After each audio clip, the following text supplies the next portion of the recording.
네, 오늘은 욥기 32장을 강의하겠습니다. Яов 32 дугаар бүлэг. 욥기 32장은 엘리후의 등장과 연설입니다. 엘리후. За, Яов 32 дугаар бүлэг болохоор Элихүү а, гарч ирж үг хэлсэн тухай өгүүлж байгаа. Элихүүгийн эрэлт ба 네. хэлсэн үг гэх юм уу? 네, 이게 욥기 32장부터는 이제 엘리후가 말을 시작하는 것이 나옵니다. Энэ 32 дугаар бүлгээс эхлээд Элихүү гарч ирээд хурж ирээд одоо бас ярьж байгаа тухай, үг хэлж байгаа тухай гарч байна. 네, 첫 번째 대지는 엘리후가 참고 있다가 의견을 말하게 됨. Нэгдүгээр хэсэг нь Элихүү тэсэж байгаад чамгүй идаага 의견을 말하게 됨. тэсэж хүлээж байгаад санаа бодлоо хэлсэн нь 1절로 10절입니다. 1-10. 그다음에 두 번째 대지는 엘리후가 새 친구의 말보다 더 나은 말을 하겠다고 함. За дараагийнх нь 2 дугаар хэсэг нь болохоор Элихүү бусад 3 найзаас илүү дээр үгийг хэлнэ гэсэн нь 11절로 14절. 11-14. 그다음에 세 번째는 엘리후가 할 말이 많다고 함. 3-дугаарт нь Элихүү хэлэх үг их байна гэсэн нь 15절로 20절. 15-20. 네 번째는 엘리후가 아첨하지 않는다고 함.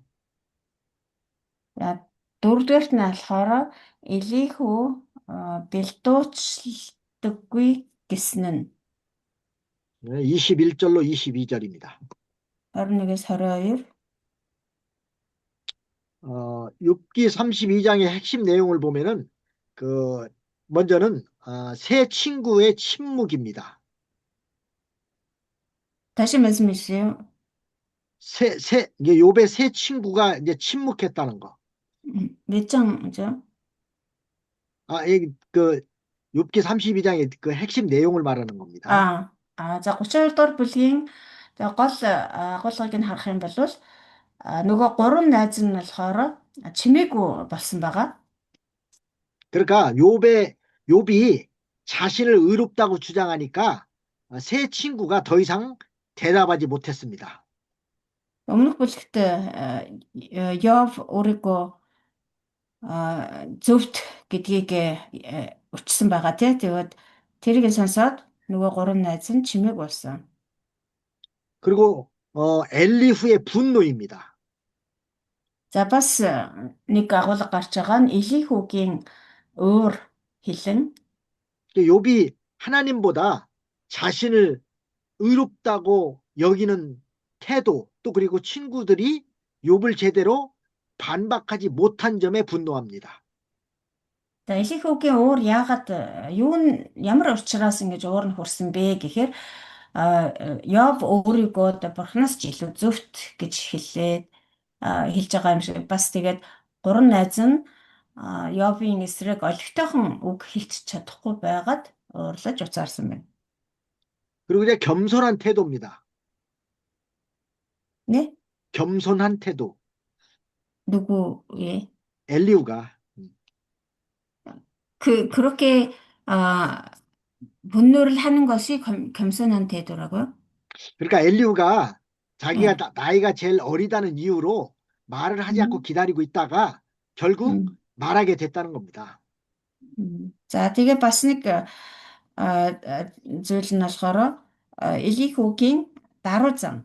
За энэ даруй зам нь болохоор энэ мөчийг хүртэл тэр нөгөө 3 найзын өмнөр ороогүй хажуугаар нь зэрэгсэж яриаггүй чимээгүй хүлээж суусан тэрийг хэлж байгаа.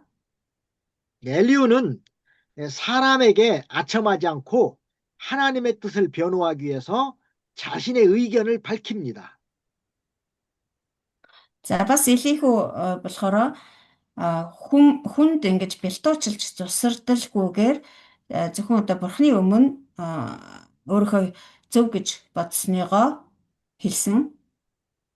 그래서 첫 번째 대지가 엘리후가 참고 있다가 의견을 말하게 됨에 대해서 1절로 10절까지입니다. За тийм учраас энэ эхний хэсэг болохоор 1-ээс 10 дугаар ишлэл хүртэл Элихүү төвчж хүлээж байгаад үгээ хэлж байгаа. 그러니까 지금까지 이제 욥의 세 친구, 뭐 엘리바스, 또 소발, 또 어, 누구야? 갑자기 엘리바스, Бэлдад 빌다. 이 세 사람이 이제 논쟁이 끝난 다음에 그 욥의 그 태도와 무능을 그 친구들의 무능을 이제 비판하는 것입니다. 엘리후가. Тэгэхээр энэ хүртэл энэ 32 дугаар бүлэг хүртэл болохоор Элихүү одоо нөгөө гурван найзын ярахыг тэр Йовыг ингээд зааж сургамжилж чадахгүй байгаа тэр одоо юу гэх юм дорой байдал болон Йовын тэр ярьж байгаа хэлж байгаа тэр байр байдлыг нь төвчж хүлээж байж байгаад эцэстээ одоо төвчгөө болоод энэ 32 дугаар бүлгээс эхлэн үгээ хэлж байгаа. 그러니까 엘리후는 이제 그 하나님의 정의와 그 지혜를 강조한 인물입니다. Тэгэхээр Элихүү болохоор 지혜와 무엇을 정의. 정의. Элихүү болохоор бурхны тэр мэрэгэн ухаан ба зөв шударгыг бэлэгдсэн хүн гэж хэлж болно. 그래서 1절 말씀을 보면요. 욥이 스스로 지혜롭게 여김으로 그 세 사람의 대답이 그침에 그랬습니다. За нэгдүгээр ишлэл ингээд Йов өөрийнхөө нүдэнд зөвхт байсан тул өнөөх гурван хүн түүнд хариу өчгөө болжээ. 욥이 그 자기의 의에 대해서 강하게 주장하니까 그 세 친구들의 말이 막혔습니다. Йов болохоор өөрийнхөө тэр бүхэнд өөрийнхөө хэлж байгаа ярьж байгаа бүхэнд маш тийм одоо ихтгэлтэй байсан учраас нөгөө гурван хүн юу гэж одоо хэлэхээ мэдхээ болсон. 그래서 2절에 보면은 그 람족속 부스 사람 바라겔의 아들 엘리후가 노를 바라니 그가 욥에게 노를 바람은 욥이 하나님보다 자기가 의롭다 하며 그랬습니다. За тэгсэн 2 дугаар эшлэл дээр нь тэнд Рамын ургийн бууз хүн Барахилийн хүү Элихүү гихч байв. Йов өөрийгөө бурхны өмнө зөвтгсөн тул Элихүүгийн уур түүний эсрэг шатсан юм аа. 이 엘리후라고 하는 그 이름의 뜻은요. 그는 나의 하나님이다 그런 뜻이에요. 그는 나의 하나님. Энэ Элихүү гэдэг нэрийн утга нь болохоор тэр бол миний бурхан гэсэн утгатай нэр байгаа. 또 엘리후의 아버지의 이름까지 여기 밝히고 있는데 바라겔이라고 돼 있죠. 바라겔. 그 아버지 이름은 바라겔입니다. За тэгээ Элихүүгийн эцэг нь хинбэ гэдгийг бол эндээс тодорхой хэлсэн байна. Барахил гэдэг хүн. 바라겔이라 이름의 뜻은 하나님께서 축복하셨다라는 뜻입니다.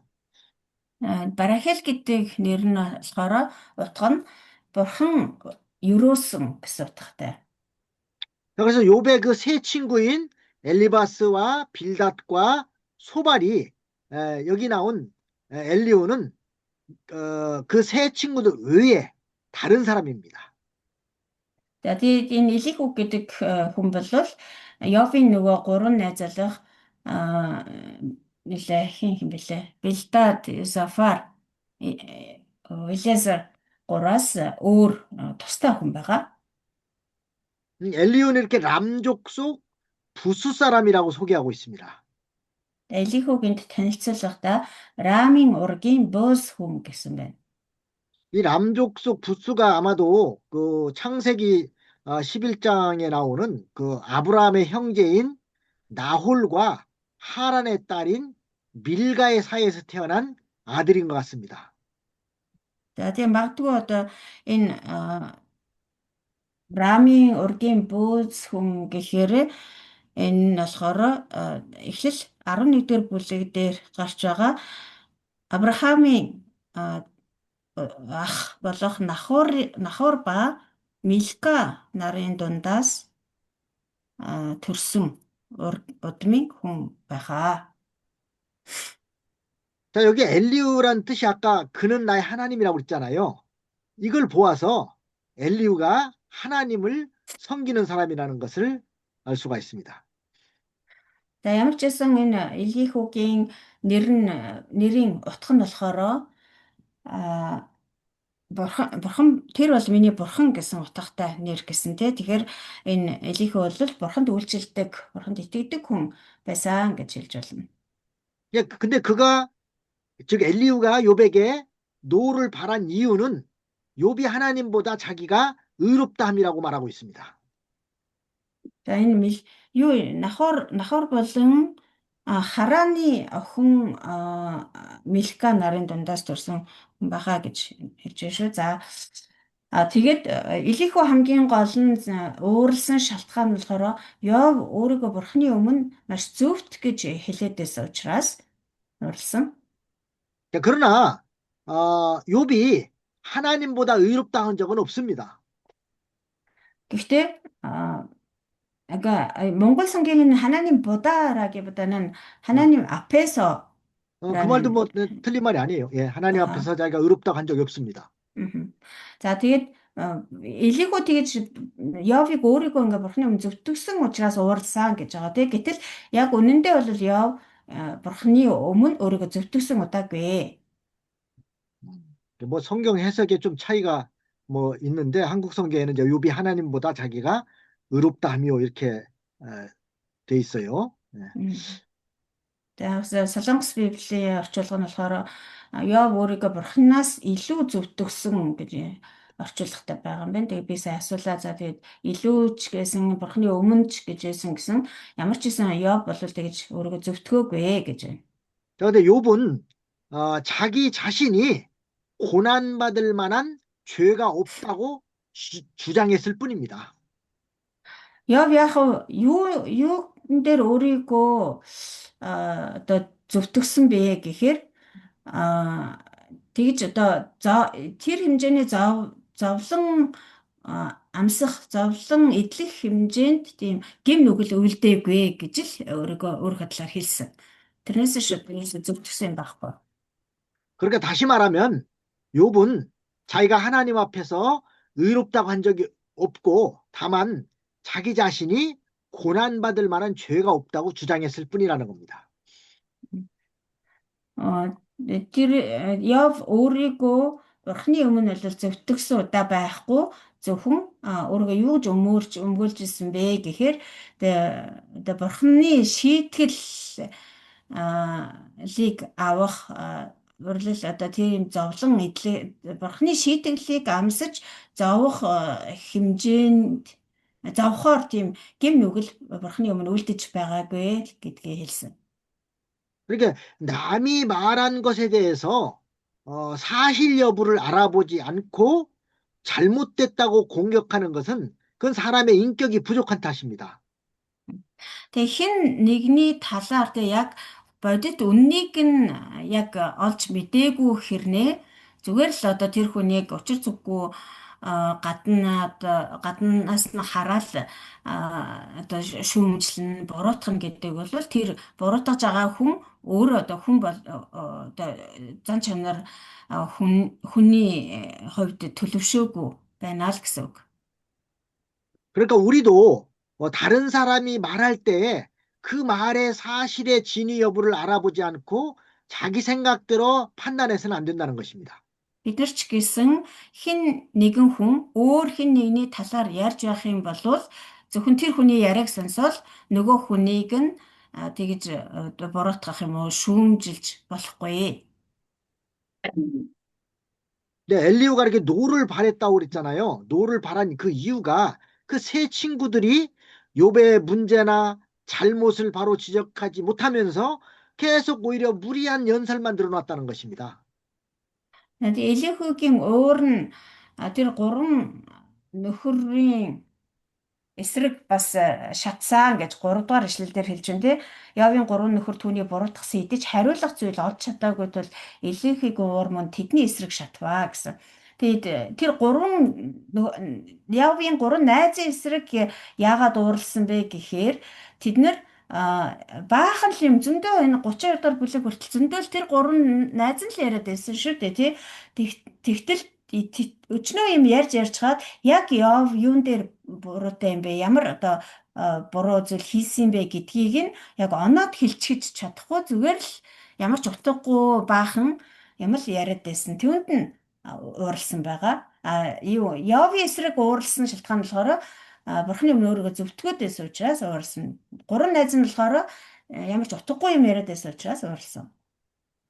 그 엘리후가 이렇게 노를 바란 이유가 첫 번째는 뭐라겠냐면은 바로 욥이 하나님보다 자기가 의롭다고 했기 때문이라는 겁니다.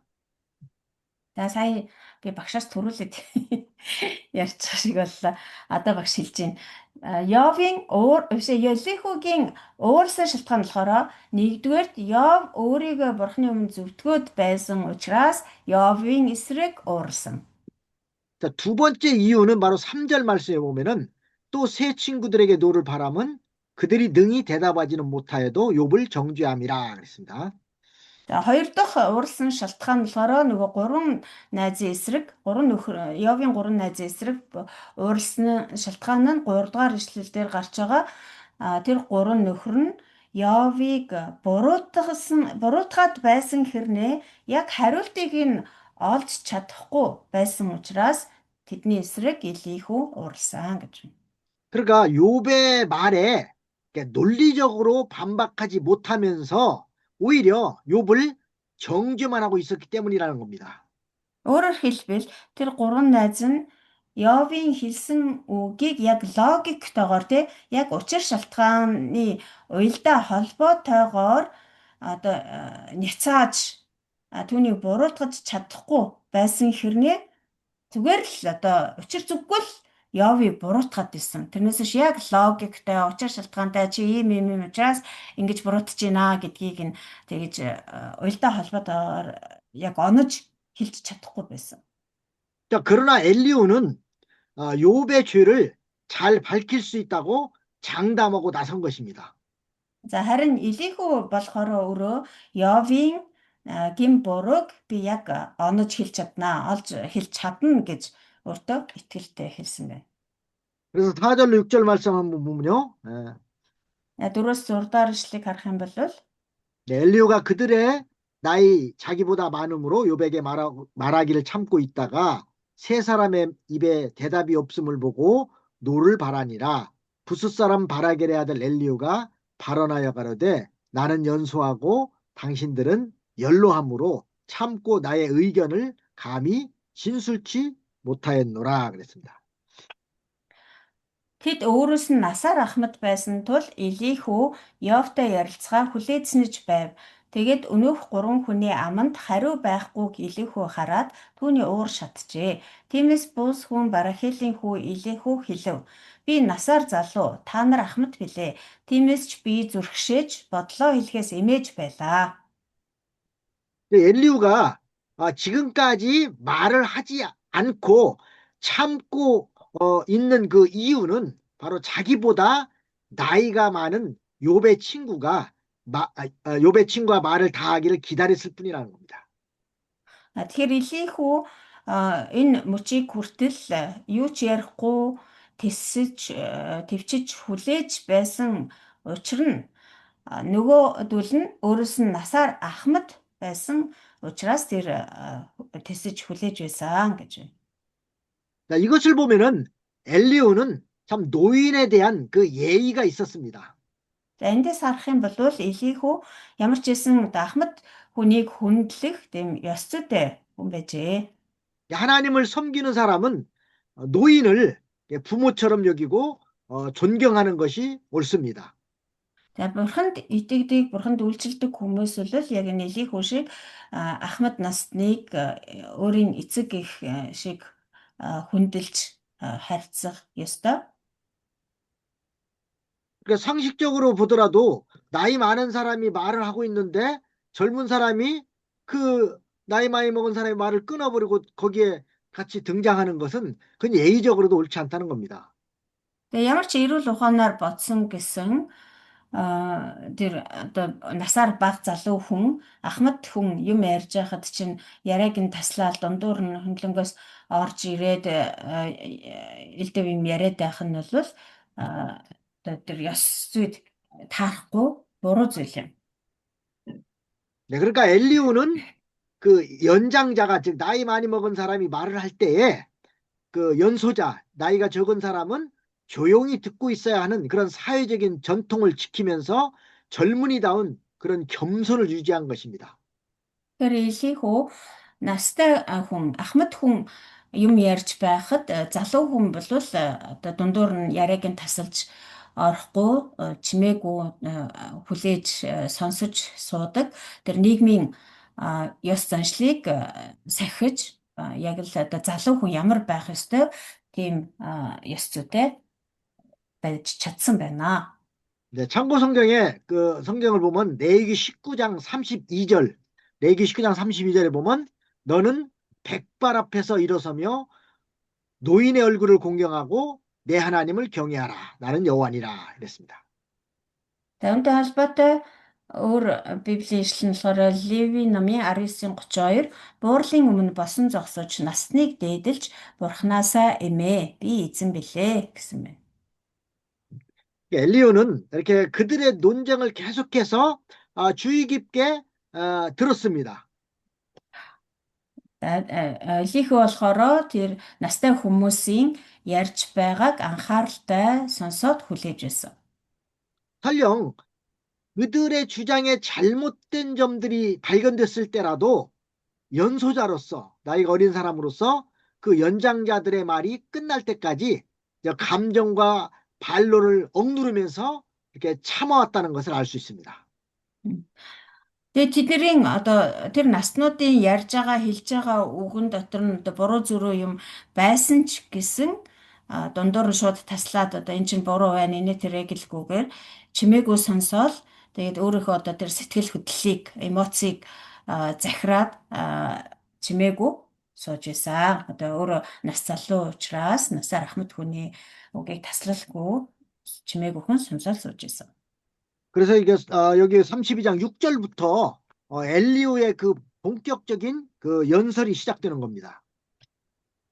Тэгээд 6 дугаар ишлэлээс эхлээд 32-ын 6-аас эхлээд энэ Элихүүгийн одоо үг эхэлж байгаа. 그래서 첫 번째 연설은 여기 32장 6절부터 33장 끝까지 이제 진행이 되고 있습니다. За Элихүүгийн хэлсэн үгийн одоо эхний хэсэг нь болохоор 32-ын 6-аас 32-ын 22 хүртэл буюу энэ төгсгөл ишлэл хүртэл 엘리후는 이렇게 үргэлжилж байгаа. 엘리후는 이 고난에 대해서 새로운 해석을 제시하고 있습니다.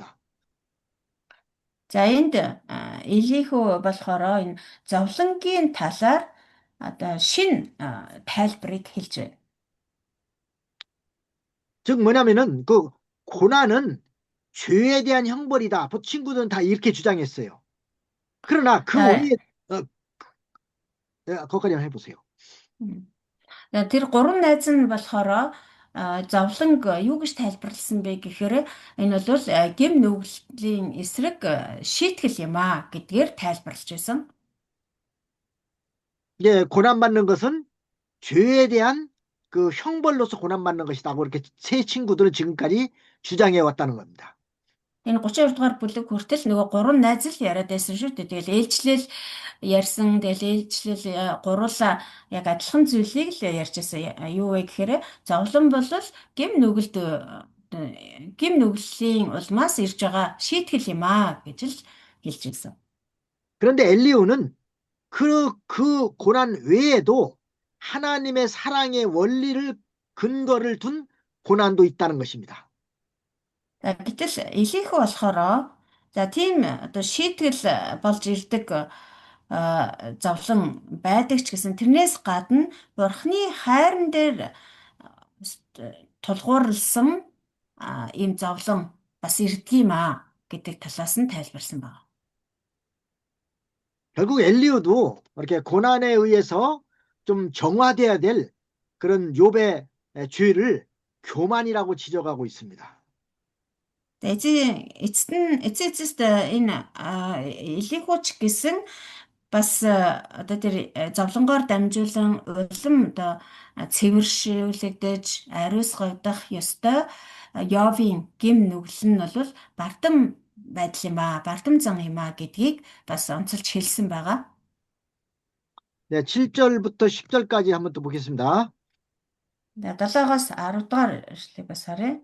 내가 말하기를 날이 많은 자가 말을 낼 것이요 해가 오랜 자가 지혜를 가르칠 것이라 하였으나 사람의 속에는 심령이 있고 전능자의 기운이 사람에게 총명을 주시나니 대인이라고 지혜로운 것이 아니요 노인이라고 공의를 깨닫는 것이 아니라 그러므로 내가 말하노니 내 말을 들으라 나도 내 의견을 보이리라 했습니다. Тэгээд би олон өдөр илээсэн нь ярьж, он жилүүд нь мэрэгэн ухаанаа үзүүлгээ гэж бодож байлаа. Тэгтэл хүний доторх сүнс болон төгс үчид нэгний амьсгалал хүнийг ухаарладаг аж. Агуу хүмүүс мэрэгэн байх ёсгүй бөгөөд ахмадууд ч зөвийг ухаарах албагүй юм байна. Иймд намайг сонс би ч гэсэн бодол санаагаа хэлье. 네, 엘리후는 자기보다 나이가 많은 욥의 그 세 친구들이 지혜로운 말로 욥의 죄를 지적해 줄 줄로 기대하고 있었다는 겁니다. Эндээс харах юм бол Илихүү өөрөөс нь насаар ахмад тэр гурван найз нь Йовт тэр алдааг гин бурууг нь хилээд өгчих байхаа. Тэр хэмжээний мэрэгэн ухаантай байхаа гэж бодоод хүлээж байсан гэдгээ энд хэлж байна. 그런데 그들이 말을 못하기 때문에 부득불 자기가 말하게 됐다는 것입니다. Яг хүлээгээд байтал тэд нэр тэгж хэлж ярьж чадахгүй байсан учраас аргагүй эрхэнд би одоо үгээ хэлэхээс аргагүй боллоо гэж. 이게 나이가 많은 자라고 뭐 지혜로운 것이 아니고 공의를 깨닫는 것도 아니라는 겁니다. Тэгэхээр насаар ахмад байлаа гэд илүү ухаантай байдаг юм бишээ гэж энд хэлсэн. 이게 젊은 사람이라도 지혜로울 수 있고 또 공의를 깨달을 수 있기 때문에 자기 지혜대로 좋은 진리를 말하겠다고 나섰습니다. Залуу хүн ч гэсэн мэрэгэн байж болно, бас зөв байж болно. Тийм учраас заавал одоо ахмадууд л мэрэгэн ухаантай, ахмадуудын л зөв гэж бодох хэрэггүй юм байна. Тийм болохоор би одоо өөрийнхөө ухаанаар өөрийнхөө зөв гэж үзснийг та нарт хэлье. 8절에 보면 사람의 속에는 심령이 있고 또 전능자의 기운이 그 사람에게 총명을 주시나니 그랬어요. 8 дугаар эшлэлдэр тэгтэл хүний доторх сүнс болон төгс үчид нэгний амьсгалал хүнийг ухаарладаг ажээ. 이 말은 이렇게 참된 지혜와 명철은 성령의 감동으로 얻을 수 있다는 것입니다. Энэ нь юу гэсэн үг вэ гэхээр жинхэнэ мэрэгэн ухаан ба жинхэнэ тэр хэрсүү ухаан мэдлэгийг зөвхөн ариун сүнс өгснөөр л олж авдаг юм аа гэсэн үг. 엘리후는 이렇게 자기가 성령의 감동을 받아서 참된 지혜와 명철을 소유했기 때문에 말한다는 것입니다. Өөрөөр хэлбэл Илихүү өөрийгөө ариун сүнсний өгсөн тэр мэрэгэн ухаан ба мэдлэг надад байна гэж хэлсэн байна. 전도서 4장 13절 말씀을 한번 참고해 보겠습니다. 전도서 4장 13절. сургаалт биш ээ. Номлогчийн өгс 4-ийн 13-ыг харъя. 거기 보면 가난하여도 지혜로운 소녀는 늙고 둔하여 가남을 받을 줄 모르는 왕보다 나으니 그랬습니다. Зөвлөгөө авахаа болсон тэнэг хөгшин хаанаас ядуу хэдий ч ухаантай залуун дээрээ. 이렇게 하나님의 감동으로 참된 지혜와 명철을 가져야 된다는 겁니다. Бурхны өгсөн жинхэнэ мэрэгэн ухаан ба мэдлэгийг олж авах хэрэгтэй гэсэн үг. 자, 그다음에 두 번째 대지는 엘리후가 세 친구의 말보다 더 나은 말을 하겠다고 함에 대해서 11절로 14절까지입니다. За хоёрдугаар хэсэг нь болохоор 11-ээс 14-р эшлэл. Энэ хэсэгт болохоор Илихүү Йовын гурван найзаас илүү дээр үгийг хэлнэ гэсэн байна. 네, 11절, 12절을 한번 읽어보겠습니다. 11, 12-р эшлэгийг уншъя. 네, 내가 당신들의 말을 기다렸고 당신들이 할 말을 합당하도록 하여 보는 동안에 그 변론이 내 귀를 기울였더니 자세히 들은즉 당신들 가운데 욥을 꺾어 그 말을 대답하는 자가 없도다 그랬습니다. Та нарыг би маш за харагтун би үгийг танд хүлээж цэцэн мөргэн тайлбаруудыг тань сонслоо. Хэлэх үгээ эргцүүлэн ирж байхад чинь та нарыг би маш хянуур ажиглалаа.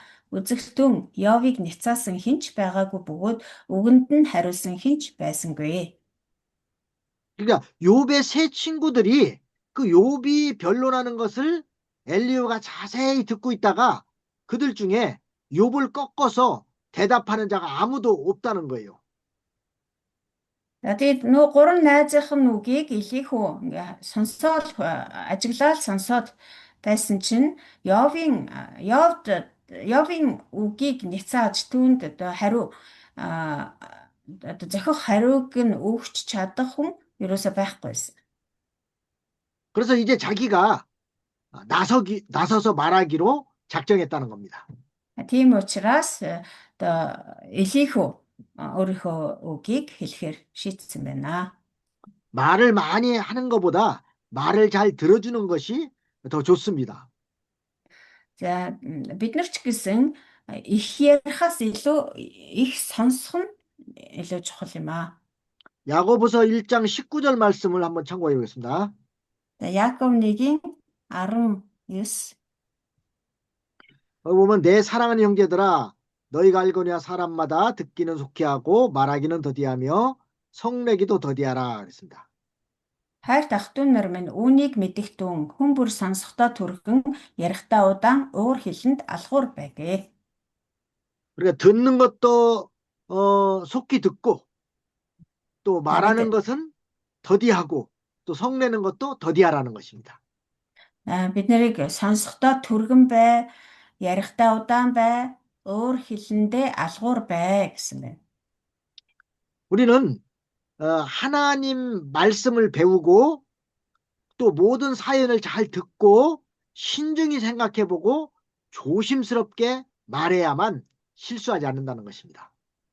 Өөрөөр хэлбэл бид нар тэр хүний ярихыг сонсоод, бурхны үгийг ч сонсоод бодож тунгаагаад тэгээд маш нухацтай болгоомжтой ярих хэрэгтэй гэсэн. 잠언 18장 13절 말씀을 한번 봅니다. 자, сургаалт төгс 18:13.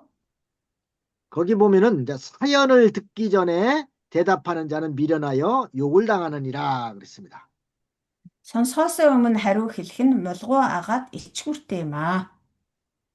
이게 남의 사연을 다 듣기 전에 대답부터 하면은 바른 대답을 할 수가 없다는 것입니다. Хүний одоо ярьж хэлхийг сонсохгүйгээр тий цаад учир шалтгааныг нь сонсохгүйгээр төрүүлж хариу хэлэх нь төрүүлж үг дуурах нь үнэхээр мулгуу бөгөөд ичгүүртэй юм аа гэсэн. 그것은 미련한 자의 언행이라는 것입니다. Ийм байх юм бол энэ хүн ингэх нь бол мулгуу хүний хийдэг үйлдэлээ гэсэн байна. 우리도 그 성도들과 상담을 할 일이 있으면은 그 성도들이 하는 말을 잘 끝까지 듣는 것이 중요한 것입니다. Бид нар ч гэсэн итгэгч нартайгаа уулзаж зөвлөх ажил гарах юм бол эхлээд тэр хүний ярихыг хангалттай тийм ээ дуустал нь сайн сонсож байгаад дараа нь хариултаа хэлэх хэрэгтэй. 끝까지 그 말을 들어보지 않고 그냥 자기 생각대로 그 사람에게 그 결론을 말해주면은 실수할 수가 있습니다. Тэр хүний ярихыг дуустал нь сонсолгүйгээр дундуур нь одоо таслаад шууд өөрийнхөө бодлыг хэлж ярих юм бол алдаа гаргаж болно. 그것은 올바른 상담법이 아닙니다. Энэ бол одоо зөв зөвлөгөө өгч байгаа хэрэг биш ээ. 이게 많이 들어주라는 것입니다. Тэгэхээр аль болох их сонсож өгөө гэсэн үг. 때로는 뭐 그냥 1시간, 2시간씩 계속해서 자기 말을 하는 사람도 있습니다. Зарим хүмүүс болохоор бүр 1-2 цаг өөрийнхөө тухай л яриад байдаг тийм бүр тасралтгүй ярьдаг тийм хүн байдаг шүү дээ. 그래도 그 말을 다 듣다 보면은 그 모든 문제가 해결되는 경우가 있습니다. Тэгсэн ч гэсэн тэр хүнийг яриулаад байх юм бол яриаг нь төвчээртэй сонсоол байх юм бол аяндаа тэр асуудал нь өөрөө шийдэгдэх тохиолдол байдаг. 때로는 상담하러 온 사람이 계속해서 자기 말을 하다가 나중에는 그냥 해답을 얻어서 돌아가는 경우도 있습니다. Тийм хүмүүс зарим хүмүүс л одоо зөвлөгөө авахаар тийм ээ ирээд өөрөө тэр одоо асуудлынхаа талаар ярих явцдаа өөрөө тэр асуудлынхаа шийдлийг олцдог. 그래서 우리는 성도들의 상담을 할 때에는 그 성도들의 사연을 끝까지 잘 들어줘야 된다는 것입니다. Тийм учраас бид нэр итгэгч нартайгаа уулзаж ярилцаж зөвлөгөө өгөх үедээ тэдний яриаг дуустал нь төвчээртэй сонсох хэрэгтэй маа. 이게 말하는 중간에 그 사람의 말을 끊어버리고 자기 주장을 말해주다가는 오히려 큰 상처를 입히는 경우도 있습니다. Ярьж байхад нь дундуур нь яриаг нь таслаад өөрийнхөө бодлыг одоо өөрийнхөө шийдэлч гэдэг юм уу санааг ингээд дундуур нь яриад унах юм бол харин ч нөгөө хүнийг одоо сонсож тэр хүнийг одоо тайтгаруулж эдгийнхэнтэй л улам бүр шархлуулад явуулчих тохиолдол олон байдаг. 그래서 잠언 18장 7절에도 보면은 미련한 자의 입은 그의 멸망이 되고 그 입술은 그의 영혼에 그물이 되느니라 그랬습니다. Тиймээс сургаалт үгс 18-ын 7 дугаар ишлэл дээр нь мухгийн ам өөрийг нь сүйтгэж уруул нь өрхөнд оруулнаа гэсэн байна.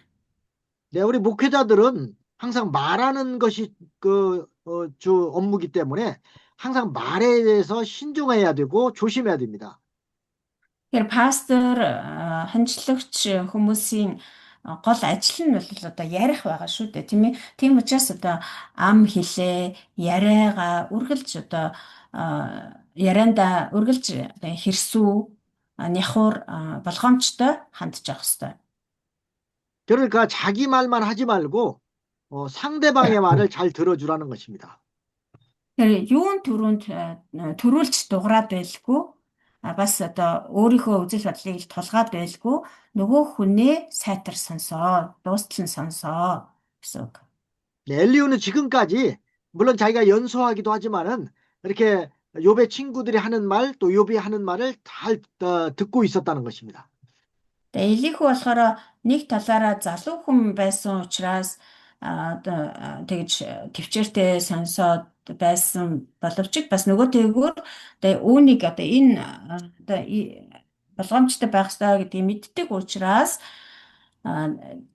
Явын үгийг болон тэр Ахмад 3 хүний үгийг төвчээртэй дуустал нь сонссоор байсан. 네, 그러면 13절 말씀 봅니다. 13 даршлал. 네, 당신들이 혹시라도 말하기를 우리가 지혜를 깨달았었구나. 그를 이길 자는 하나님이시요 사람이 아니라 하지 말지니라. Тиймээс мэрэгэн ухааныг бид оллоо. Хүн биш бурхан л түүнийг цохиг гэж бүү хэлээ. 엘리후가 그 욥의 세 친구들에게 욥을 이길 자는 사람이 아니라 하나님이라고 말하지 말라고 했습니다. Яв тэр биш Элиху Явын 3 найзад хандаж хэлж байна тий. Мэрэгэн ухааныг гэж Явыг цохигч нь хүн биш бурхан л байгээ гэж битгий хэлээ.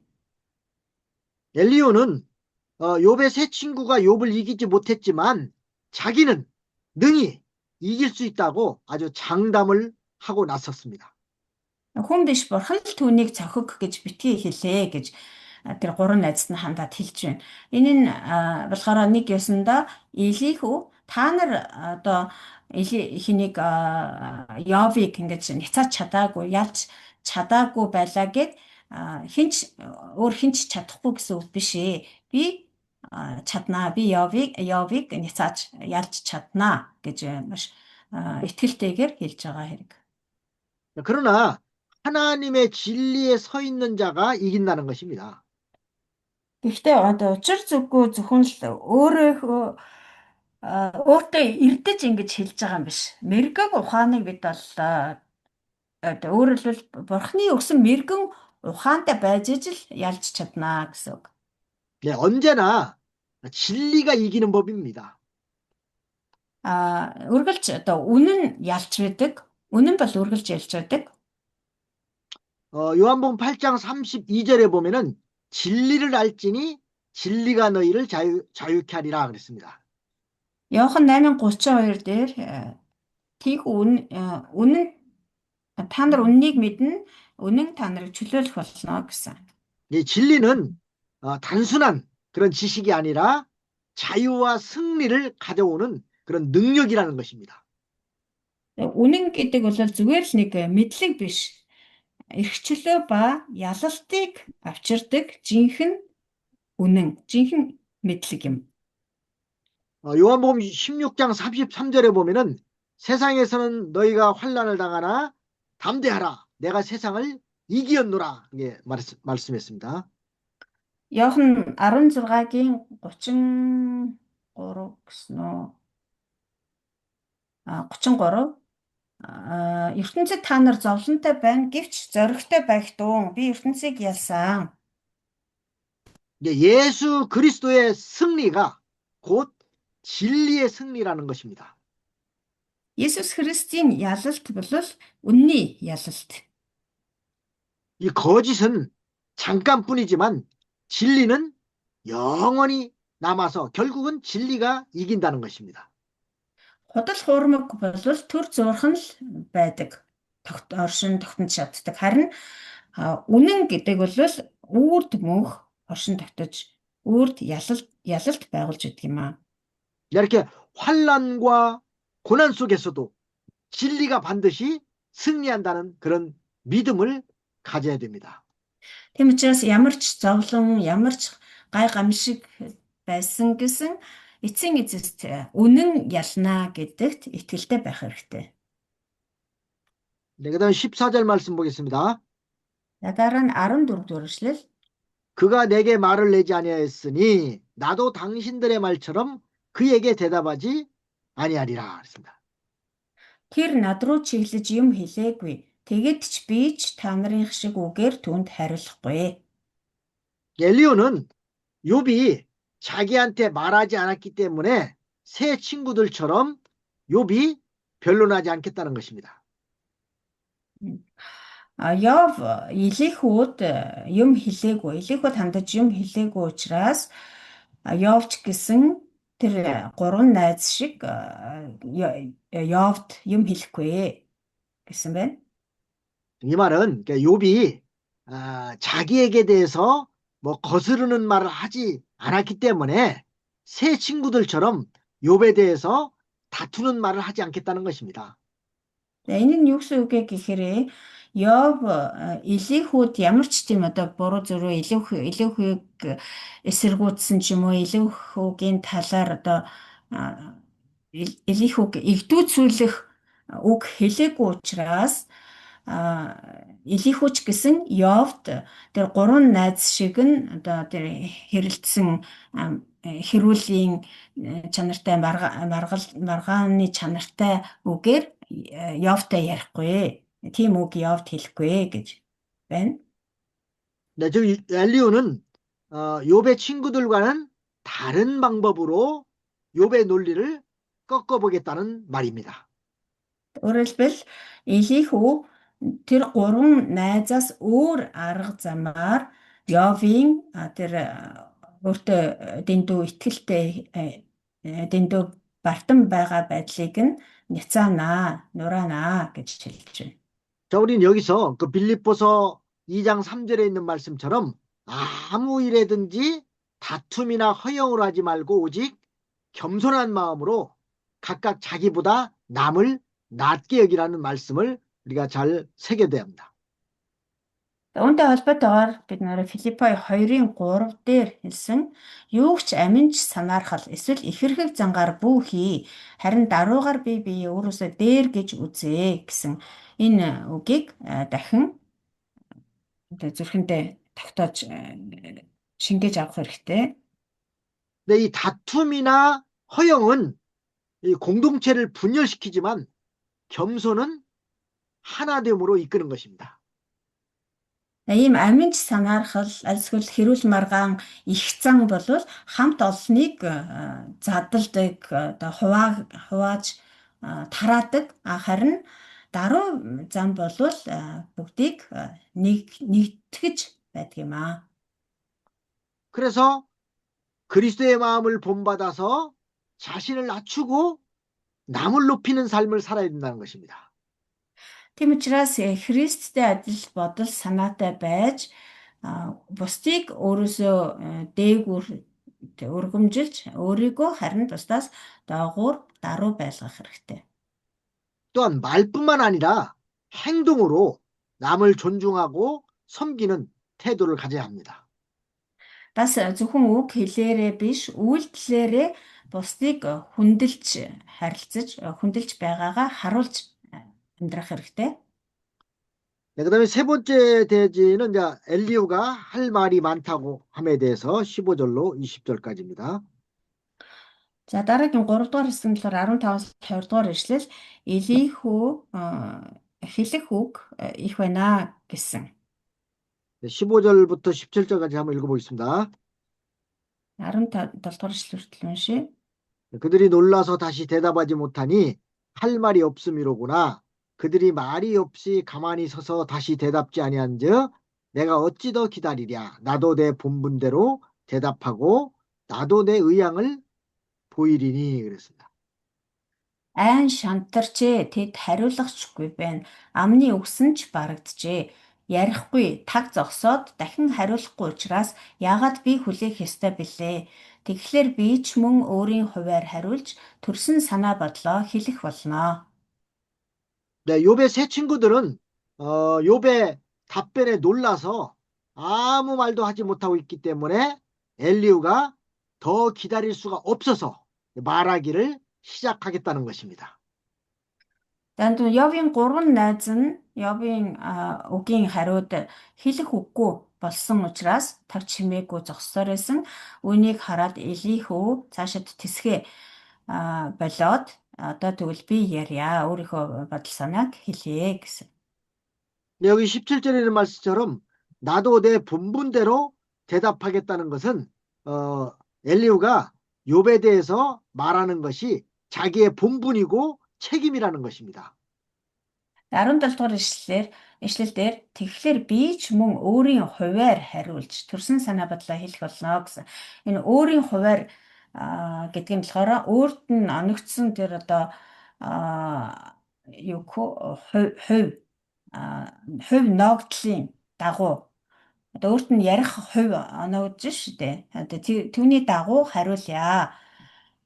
Өөрөөр хэлбэл одоо ингэж ярих нь, ингэж хариулах нь надад оногдсон хувь юм аа, надад оногдсон хариуцлага юм аа гэж хэлж байгаа хэрэг. 네, 그다음에 18절 말씀 봅니다.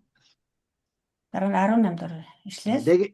내게 말이 가득하고 내 심령이 나를 강박함이니라 그랬습니다. Хэлэх үгсээр би дүүрэн байна, хэвэл доторх сүнс минь шахамдуулж байна. 그러니까 엘리후는 그 욥에 대해서 할 말이 가득하고 자기 심령이 아주 강박하다고 말했습니다. За Элихүү хэлэхдээ Йовд хандаж хэлэх үг миний дотор бүр ингээд дүүрэн байна. Бүр пиг дүүрэн хэлэх үг байна. Бас тэгж хэлхийг миний сүнс дотроос минь ингээд шахамдуулж байна. шаардаж байна. 내 심령이 강박하다, 이 압박이라고도 하는데 그 말은 말하지 않고는 견딜 수 없다는 뜻입니다. Тэгээ шахамдуулж байна гэдэг нь ерөөсөө хэлэхгүй л бол энэ дотроо ингээд дүүрэн байгаа энэ үгийг гадагш гаргаж хэлэхгүй л бол бүр тисэж чадахгүй нэ гэсэн үг. 이 에레미야 선지자는요, 그 에레미야 20장 9절에 보면은 내가 다시는 여호와를 선포하지 아니하며 그 이름을 말하지 아니하리라 하면은 나의 중심이 불붙는 것 같아서 골수에 사무치니까 답답하여 견딜 수 없다고 말했습니다. 20장 9절. 네, Хэрэг 예레미야. Иремья 29-р эшлэлдэр 29-дэр би түүнийг дурсахгүй нэрээр нь дахин ярихгүй гэвэл энэ үг миний сэтгэл зүрхэн дотор ясаар минь хаагдаж хүрээлэгдсэн дүрлцэж би гал мэт болно. Би үүнийг дотроо хадгалбал ядарч би тесвэрлэж чадахгүй болно гэж хэлсэн. 네. 그다음 19절 말씀을 보겠습니다. 19절 20절. Элихүү яг түүнтэй адилхан байдалд орсон. Иремьятэй адилхан байдалтай байна гэсэн үг. За дараа нь 19 дөрвөл 네, 보라 내 가슴은 봉한 포도주 같고 새 가죽 부대가 터지게 된 같구나. 내가 말을 바라여야 시원할 것이라. 내 입을 열어 대답하리라. 그랬습니다. 19, 20절까지. 네, 20절까지 봤습니다. За 19 20 дугаар эшлэлийг уншия. Харагтун хэвлий гидс минь бөглөөгүй дарс бит хариугүй дэлбэрэх гэж буй шин тулам адил байна. Тайтгарахын тулд би ярих ёстой уруулаа нээж би хариу хэлье. 자, 지금 엘리후는 마치 엘리후의 그 가슴은 아주 봉한 포도주 같고 또 새 가죽 부대가 터지게 됨 같이 아주 속에서 욥에 대해서 하고 싶은 말이 계속 그냥 이렇게 끓어오른다는 것입니다. Тэгээд нөгөө Йовд хандаж хэлэх гээд байгаа үг нь Элихигийн дотор бүр ингээд дүүрэн байгаа учраас тэр бөглөөгүй дарс шиг хариугүй дэлбэрэх гэж байгаа шин туламтай адилхан бүр хэлж ярихгүй л төвчхийн аргагүй болчиход байна гэсэн. 이게 새 가죽 부대에다가 포도주를 넣고 그걸 이제 묶어 놓으면은 그 포도주가 팽창해서 가죽 부대가 막 부풀어 오르는 것처럼 자기도 말하지 않고 있기가 아주 심히 민망하다는 것입니다.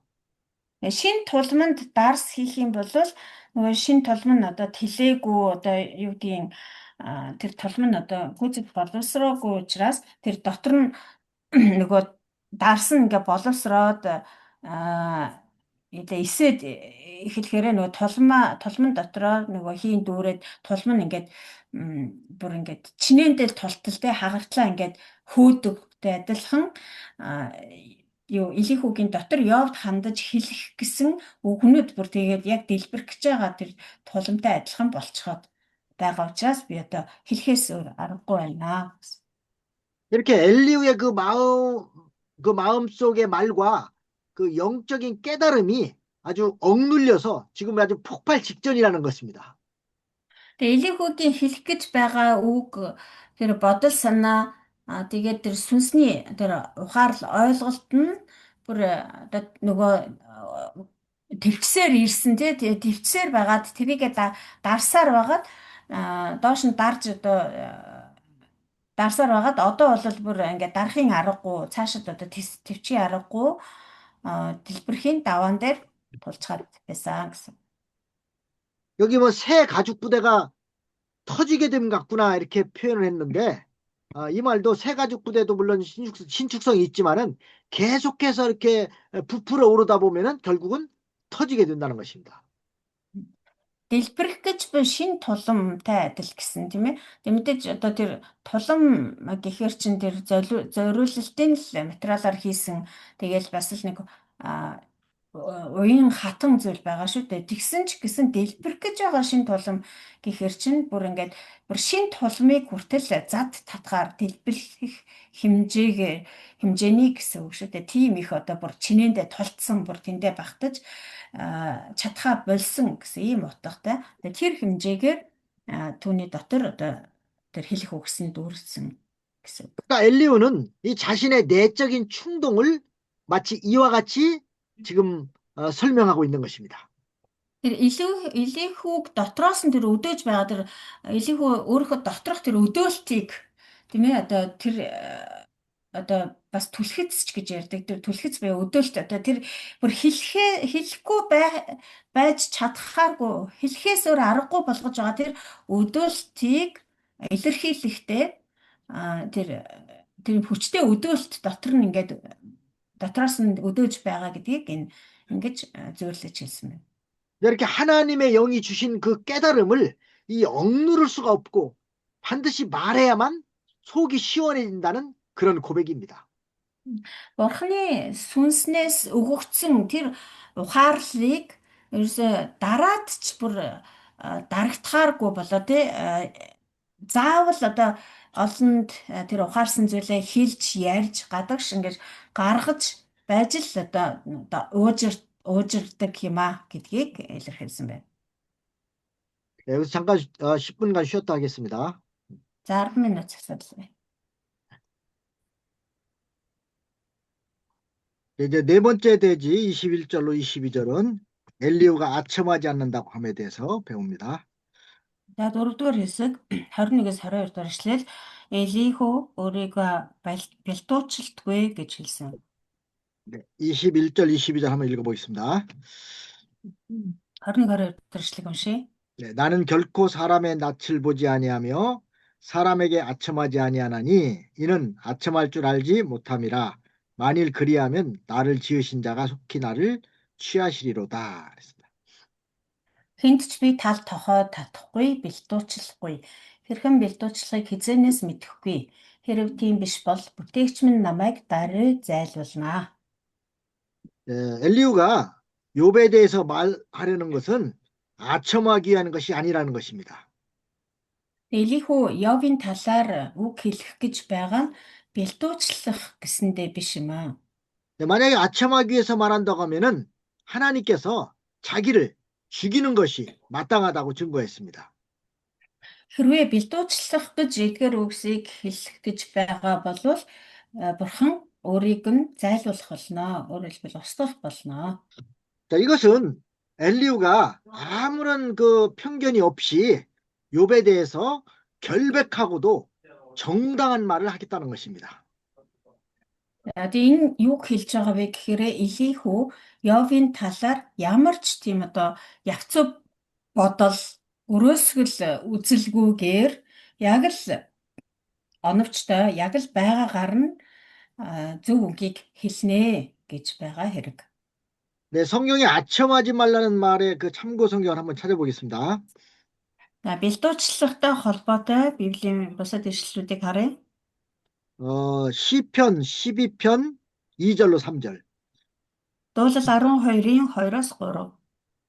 여기 보면은 그들이 이웃에게 거짓을 말하며 아첨하는 입술과 두 마음으로 말하는도다. 여호와께서 모든 아첨하는 입술과 자랑하는 혀를 끊으시리로다. 그랬습니다. Дуулал 12-ийн 2-оос 3. Тэд бие биедээ худал хэлж цусардагч уруулаараа хоёр санаа гарган ярьдаг. Бүх цусардагч уруулыг сайрхан яригч хэлийг эзэн таслах болтугай.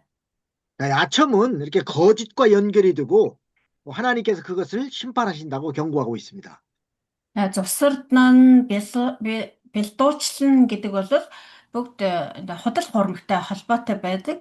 Тийм хүнийг бурхан үзэн яддаг. 사람에게 잘 보이려고 아첨하다 보면은 결국 거짓말도 하게 되는 것입니다. Хүнд цусардаж хүнд бэлдуучлах гэж худал бэлдуучлах юм бол эцэстээ худал ярихаас өөр аргагүй болдог.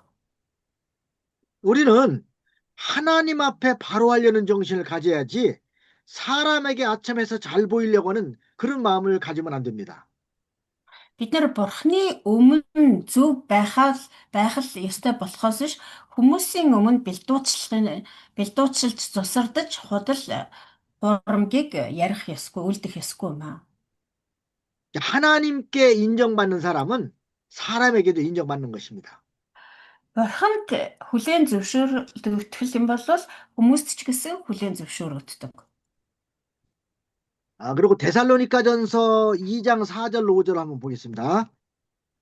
1-р Тесалоник 2-ын 4-өөс 5.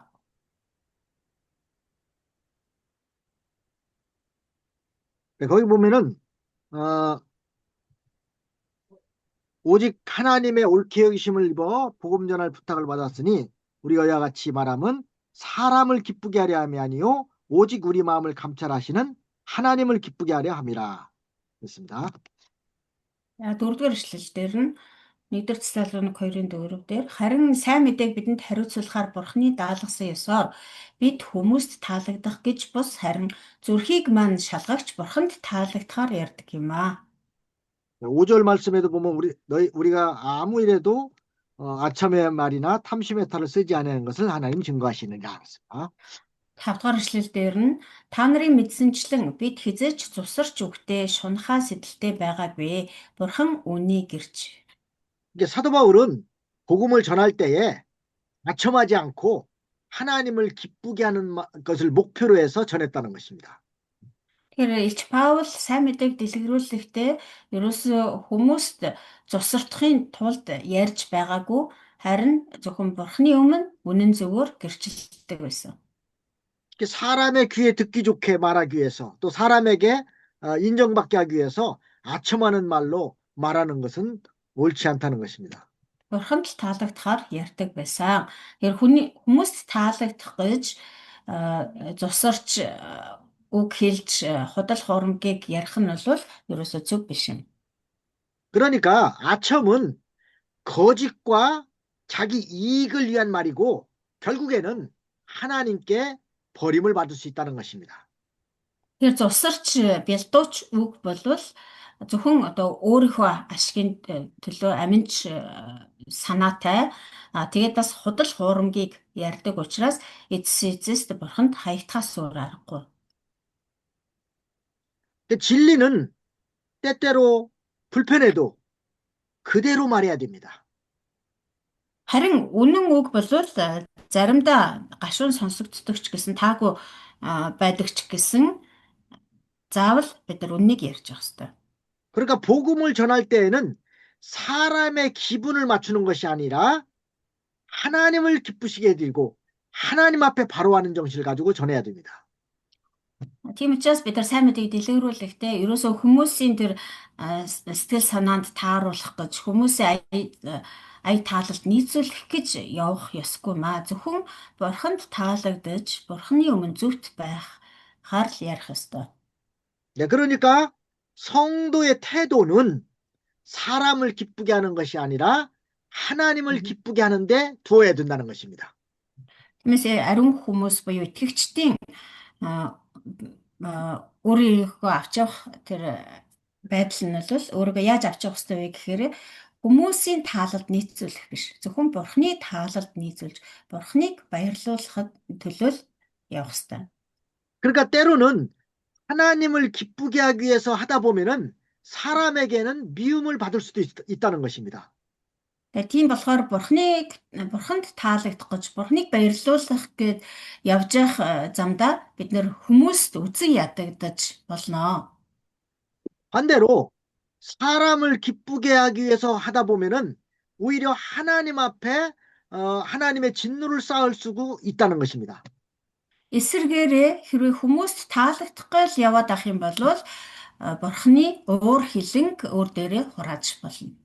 그래서 사도 바울은 갈라디아서 1장 10절 말씀에 뭐라고 했냐면은 이제 내가 사람들에게 좋게 하랴 하나님께 좋게 하랴 사람들에게 기쁨을 구하랴 내가 지금까지 사람들의 기쁨을 구하였다면은 그리스도의 종이 아니니라 그랬습니다. Тийм учраас Илч Паул Галаад 1:10 дээр хэлэхдээ учир нь эдүгээ би хүмүүсийн тааллыг ирэх үү? Эсвэл Бурханыхыг гэв? Эсвэл би хүмүүст таацуулах гэж хичээх юм уу?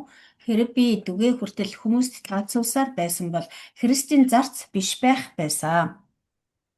바울은 복음을 전할 때 이렇게 사람을 좋게 하는 것이 아니라 하나님께 좋게 하기 위해서 또 하나님께 기쁨을 주기 위해서 전했다는 것입니다. Илч Паул сайн мэдээг дэлгэрүүлэхдээ хүмүүсийн таалалд нийцүүлэх гэж биш, хүмүүсийг баярлуулах гэж биш, харин зөвхөн Бурханы таалалд нийцүүлж, Бурханыг баярлуулах гэж явдаг байсан. 데살로니가전서 2장 4절에도 비슷한 말씀인데 우리는 사람을 기쁘게 하려 함이 아니요 오직 우리 마음을 감찰하시는 하나님을 기쁘게 하려 함이라고 했습니다. Түрүүн уншсан 1-р Тесалоник 2:4-р ишлэлч гэсэн үнтэй төстэй ишлэл байгаа. Бид хүмүүст таалагдах гэж бус харин зүрхийг мань шалгагч бурханд таалагдахаар ярьдгаа гэж хэлсэн байна. 우리가 이 하나님의 이 복음의 일을 하는 것도 사람의 만족을 주게 한 것보다 하나님께 인정을 받아야 된다는 것입니다. Тэгэхээр бид нэр бурхны ажил болох энэ сайн мэдээг дэлгэрүүлэх ажлаа хийж байхдаа ч гэсэн хүмүүст хүлээн зөвшөөрөгдөхийн тулд биш, харин зөвхөн бурханд хүлээн зөвшөөрөгдөхийн тулд явах ёстой. 그래서 히브리서 11장 6절 말씀에 보면은 믿음이 없이는 하나님을 기쁘시게 못한다고 그랬습니다. Тиймээс Еврей номын 11:6 дээр хэлэхдээ итгэлгүйгээр таалагдах боломжгүй гэсэн байна. 하나님을 기쁘시게 하는 그 삶의 핵심은 바로 믿음이라는 것을 강조하고 있는 것입니다. Бурханд таалагдж, Бурхныг баярлуулах хамгийн гол зүйл нь элемент хүчин зүйл нь бол итгэл гэсэн үг. 그다음에 욥기 33장을 이제 보겠습니다. За одоо Йов 33 дугаар бүлэг рүү орж байна. 욥기 33장은 엘리후의 처지입니다. 처지? 형편이라고 할까요? 엘리후의 형편? За 33 дахь бүлэг нь болохоор Элихүүгийн байр байдал гэх юм уу та.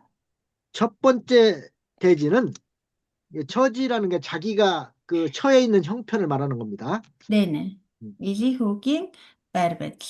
За нэгдүгээр хэсэг нь 첫 번째 대지는 엘리후가 욥에게 자기 처지를 말함. Элихүү Йовод өөрийн байр байдлыг хэлсэн нь 1절로 7절. 1-ээс 7. 두 번째는 엘리후가 욥의 말과 신앙을 이해하지 못함. хоёрдугаарт нь Элихүү Йов의 말과 신앙. Элихүү Йовийн үг ба итгэлийг үл ойлгосон нь 8절로 13절입니다. 8-аас 13. 그다음에 세 번째 대지는 하나님이 사람을 교훈하는 방법. 3-дугаарт нь Бурхан хүнийг 교훈하는 방법. сургамжилдаг арга. Бурхан хүнийг сургамжилдаг арга. 그는 이제 14절부터 22절. 14-өөс 22. 네 번째는 하나님의 대속적 구원을 찬송함. 4-дугаарт нь Бурханы 대속적 구원을 찬송함. 예, 대속적이란 말이 무슨 말인지 알죠? 네. Бурханы золилт бүхий авралыг магтсан нь. 네, 죄를 사해줬다는 뜻이에요, 대속이. 네. 그다음에 거기가 23절로 30절. 23-аас 30. 그다음에 다섯 번째는 엘리후가 욥에게 잠잠하여 말을 들으라고 함. Элихүү Йовод чимээгүй байж өөрийг нь сонс гэсэн нь. 31절로 33절. 31-ээс 33. 예. 그래서 첫 번째 이제 엘리후가 욥에게 자기의 그 처지, 형편을 말한 거에 대해서 1절로 7절을 보겠습니다. За нэгдүгээр хэсэг буюу Элихүү Йовд өөрийнхөө байр байдлыг хэлсэн тухай 1-ээс 7 дугаар ишлэл хүртэл. 1절부터 이제 4절까지 한번 보겠습니다. 그런즉 욥이여 내 말을 들으며 나의 모든 말에 귀를 기울이기를 원하노라. 내가 입을 여니 내 혀가 입에서 동하는구나. 내 말이 내 마음의 정직함을 나타내고 내 입술이 아는 바를 진실이 말하리라. 하나님의 신이 나를 지으셨고 전능자의 기운이 나를 살리시느니라. 1-ээс 4 дугаар ишлэл. Ямар ч байсан Йово яриаг минь сонсож бүх үгийг минь чагнаач харагтун би одоо амны хэл амаараа хэлж өгье. Зүрхний минь шулуун шударгыг миний үгс тунхаглан чин үннээр хэрхэн ярихыг уруул минь мэддэг юм. Намайг Бурхны сүнс бүтээсэн бөгөөд надад төгс хүчит нэгний амьсгалал ам өгсөн. 여기는 그 엘리후가 요백에 자기의 그 변론에 귀를 기울여 달라고 부탁을 합니다. За эндээс харах юм бол Элихүү Йовыг хэлэх үгийг минь сонсооч гэж хүссэн байна.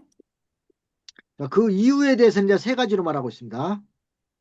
За үүнийхээ учир шалтгааныг гурван зүйлээр хэлсэн байна. 첫째는 자기는 즉흥적으로 말하지 않고 신중히 말을 하기 때문이라는 것입니다. За нэгдүгürt нь болохоор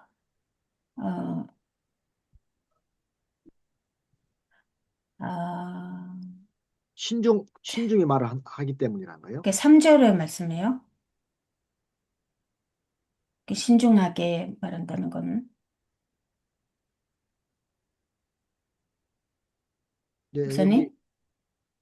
그렇죠. 그 침묵 끝에 이렇게 심사숙고해서 말을 한다는 뜻입니다. 내가 입을 연이 내 혀가 동하고 마음이 정직한 내 입술이 아는 바를 진실히 말하리라. 그러니까 내 입술이 아는 바를 진실히 말하리라 이 말이 이렇게 신중하게 말한다는 뜻입니다. Нэгдүгürt нь болохоор тэр зүгээр л одоо ямар ч бодлого аманд орсныгоо хэлдэг биш, харин яг зүрхнийхээ угаас чин үннээр одоо няхуур тэг хянуураар ярьдаг учраас одоо сонсооч гэсэн байна. Хамжигчээ микрофон хаараа. Ямар дэлгэцүү. Энийг яатад байгаа тэрийг. Би чинчээс юм ахадна. Чинчээс юм ахадна. Хамжигчээ микрофоноо хаахгүй бол та хоёрын яриа орж ирээд байна. 되게 욥이 이렇게 엘리후가 욥에게 자기 말을 이렇게 신중히 들으라는 그런 뜻입니다. Нэг үгээр хэлэх юм бол Элихүү Йовыг өөрийнх нь үгийг нухацтай сонсоо гэж хэлж байгаа. 그 다음에 두 번째 이유가 3절에 있는 말씀처럼 마음의 정직함을 진실하게 말할 것이기 때문이라는 겁니다. Хоёрдугаарт нь болохоор мөн гуравдугаар эшлэлдэр хэлж байгаа шиг зүрхнийхээ шулуун шударгыг тунхаглах учраас сонсоо гэж байгаа. Тэр өөрийнх нь үгийг яагаад Йов сонсох ёстой юм бэ гэжсэн гурван шалтгааныг хэлээд байгаа шүү дээ, тий. Нэг нь болохоор 3 дахь эшлэлдэр хэлсэн чин үннээр ярих учраас сонсоо. Хоёрдугаарт нь бас 3 дахь эшлэлдэр хэлж байгаа зүрхнийхээ угаас одоо шулуун шудраг ярих учраас сонсоо. 이게 엘리후는 다른 사람들은 또 변론할 때 뭐 아부하거나 이렇게 뭐 아주 임기응변식 꾸며서 말을 하지만은 자기는 정직하고 진실하게 말하기 때문에 들어달라는 것입니다.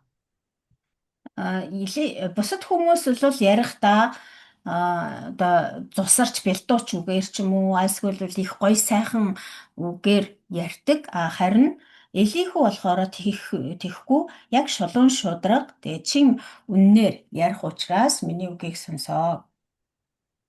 자기는 그 욥의 세 친구들처럼 뭐 이유 없이 욥을 정죄하기 위해서 말하지 않고 바른 판단으로 이치에 맞는 변론을 하겠다는 것입니다.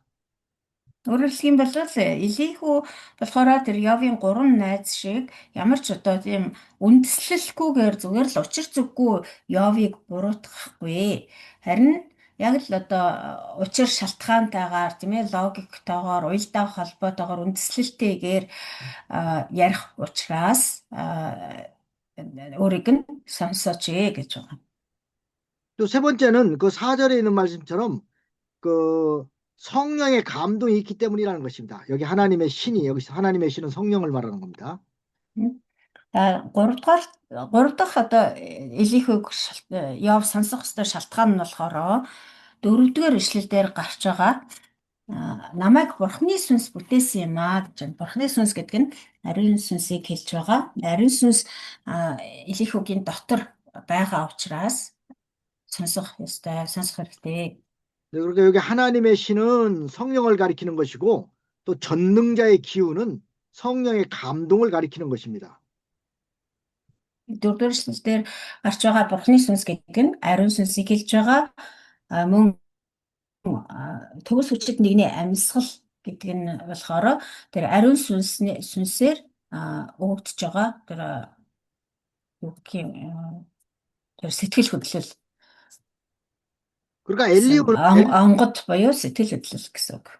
엘리후 자신은 하나님으로부터 성령의 감동을 받아서 말하는 것이기 때문에 욥은 자기 말을 들어야 된다는 것입니다. Тэр Элиху өөр болохоор Бурхны ариун сүнсний ариун сүнс өөрийг нь хөдөлгснөөр ариун сүнс өөрт нь өгөгдснийг л ярих учраас Йов өөрийг нь заавал сонсох ёстой гэсэн байна. 또 5절 말씀에 보면 내가 할 수 있거든 일어서서 내게 대답하고 내 앞에 진술하라. 5-р эшлэлээр нь чаддаг юм бол надад хариул миний өмнө өөрийгөө бэлдээд зогсоо.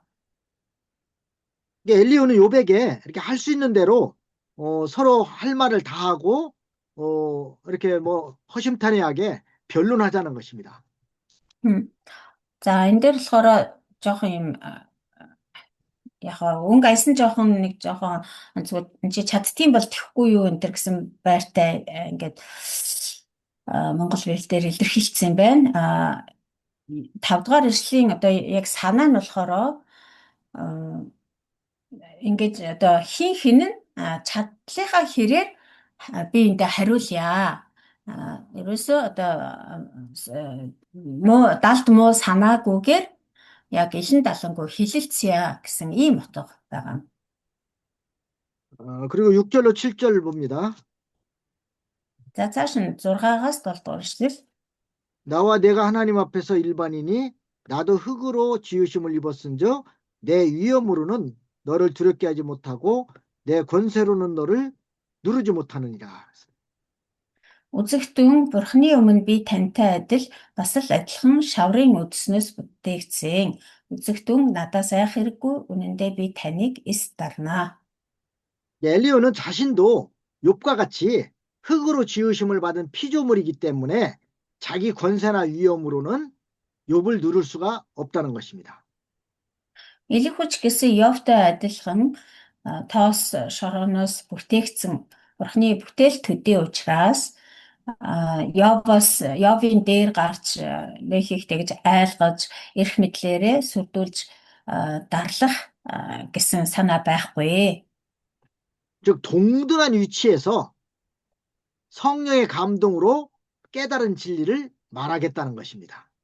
Яг л ижил тэгш байр суурнаас ариун сүнсөөр өгөгдсөн үннийг ярих болно гэсэн.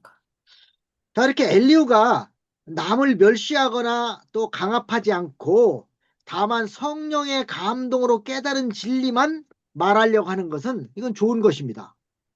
Тэгэхээр Элиху ерөөсөө бусдыг дарлах юм уу эсвэл одоо худлаа одоо тэгж бэлдууж зусарч үг хэлэх гэж байгаа биш, харин ариун сүнс өөрт нь ямар зүйлийг ухааруулж хэлсэн, ойлгуулж хэлсэн түүнийг л ярих гэж байна, хэлэх гэж байна гэдэг нь бол сайн хэрэг. 자, 그러나 사람마다 깨달은 진리의 정도가 다르고 또 적용하는 바도 다릅니다. Гэхдээ хүн бүрийн одоо ойлгож ухаарсан тэр үнний түвшин нь өөр байдаг. Түүнийгээ дагаад бас тэр үннийг хэрэгжүүлэх байдал нь ч гэсэн өөр байдаг. 아무리 진리라고 해도 잘못 적용하면은 마귀의 시험이 됩니다. Хичнээн үнэн байлаач гэсэн буруу хэрэгжүүлэх юм бол диаволын сорилтонд өдөрдөг. 마귀도 성경 말씀을 가지고 시험을 합니다.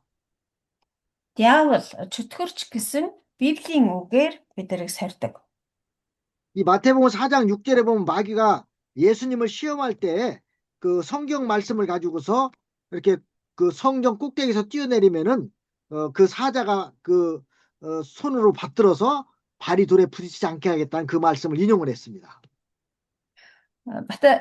Матай 4:6 дээрээс харах юм бол Диавол Есүсийг сорихдоо яг л ингэж Библийн ишлэлийг ашигласан.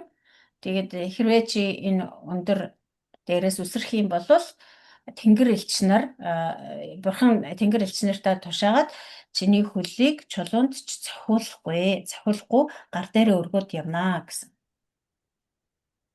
이단들도 성경을 잘못 해석하고 잘못 적용함으로 이단이 된 것입니다. Тэг гач урсгалууд ч гэсэн яаж гарч ирдэг бий болдог вэ гэхээр Библийн ишлэлийг буруу тайлбарлаж, буруу хэрэгжүүлснээс болоод гач урсгал болдог. 그다음에 두 번째 대지는 엘리후가 욥의 말과 신앙을 이해하지 못함에 대해서 8절로 13절 보겠습니다. За цааш нь 2 дугаар хэсэг Элихүү Йовын үг ба итгэлийг ойлгож чадаагүй. 자, За 8절에 8-аас 13 дээр гарч байгаа. 8절 말씀 보면은 내가 실로 나의 듣는데 말하였고 나는 내 말소리를 들었느니라 이르기를 그랬습니다.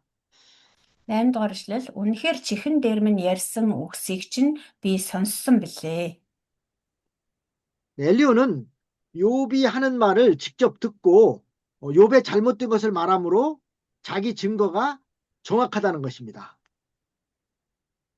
욥이 말하는 증거? 욥이 하는 네. 말을 듣고 네. 욥이 잘못된 걸 말하니까 자기가 정확하게 증거하겠다는 그런 뜻으로 말했습니다. За 8 дугаар эшлэлээр үнэхээр чихэн дээр минь ярьсан үгсийг чи би сонссон байлээ. Тэгвэл Йовын хэлсэн үгийг өөрөө чихээр сонссон. Одоо Йов чи өөрөө тэр гин бурууга өөрийнхөө амаар хэлсэн түүнийг чинь би сонссон учраас яг тэр хэлсэн одоо гин бурууг чинь би яг чамд хэлж өгье гэсэн утгатай. 근데 사실은 욥은 잘못된 것을 말하지 않았습니다. 다만 엘리후가 그것을 잘못 깨달은 것입니다. Үндэ бол Йов ерөөсөө буруу зүрх юм яриаггүй. Гэтэл Элихүү болохоор түүний хэлсэн үгийг буруугаар ойлгочихсон байгаа. 9절부터 보면은 나는 깨끗하여 죄가 없고 허물이 없으며 불의도 없거늘 하나님이 나를 칠 틈을 찾으시며 나를 대적으로 여기사 내 발을 착고에 채우시고 나의 모든 길을 감시하신다 하였느니라 내가 내게 대답하리라 이 말에 내가 의롭지 못하니 하나님은 사람보다 크심이니라. 12절까지 봤습니다. 9-аас 12 дугаар эшлэл хүртэл уншия. Би цэвэр, гэмт үлдэлгүй, би гим халгүй, дотор минь хилэн залга, харагтун тэрл миний эсрэг далим олж, хүүрхийн намайг дайснаа гэж тооцдгоо. Хөлийг минь тэрээр хивд оруулж, хамаг харгуйг минь харуулддаг гэж та хэллээ. Үзэгтэн, гэвч таны зүв бишээ. Үнэхээр би танд хариулъя. Учир нь хүмүүнээс бурхан авгаа билээ. 자, 이것은 엘리후가 욥의 말의 깊은 뜻을 이해하지 못하고 오해해서 한 말입니다. За Элихүү ингэж хэлсэн нь болохоор Йовын хэлсэн үгийн цаад гүн утгыг нь ойлголгүйгээр буруу зүрүү ойлгосон, буруу ташаа ойлгосон учраас Йовд ингэж хэлж байна. 욥이 하나님 앞에 전혀 죄가 없다고 말한 것이 아니라 고난받을 만한 특별한 죄가 없다고 한 것입니다.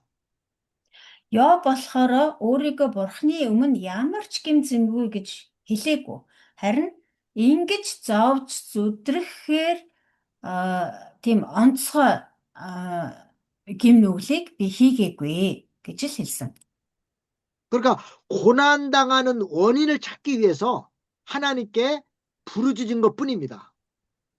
Өөрөөр хэлбэл Йов болохоор ямар учраас ийм зовлон гамшиг надад тохиолдвоо гэсэн тэр шалтгааныг нь асууж л бурханд хандаж хашгирсан.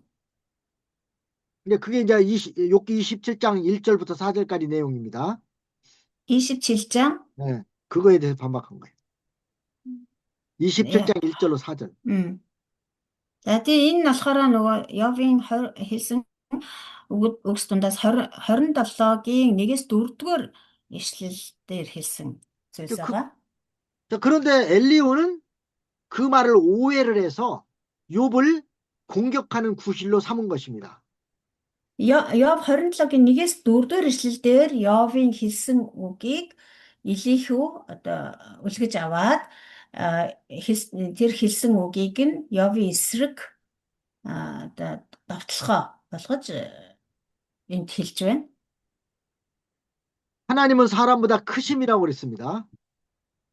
За Илихүү бас хэлэхдээ бурхан хүнээс агуу гэж хэлсэн. 12절에. 그렇죠? 12 дээр. 자, 이렇게 하나님은 전지전능하시고 또 무한하시고 절대적인 주권을 가지고 역사하기 때문에 하나님께서 하시는 일에 대해서 사람이 감히 변론할 자격이 없다는 겁니다.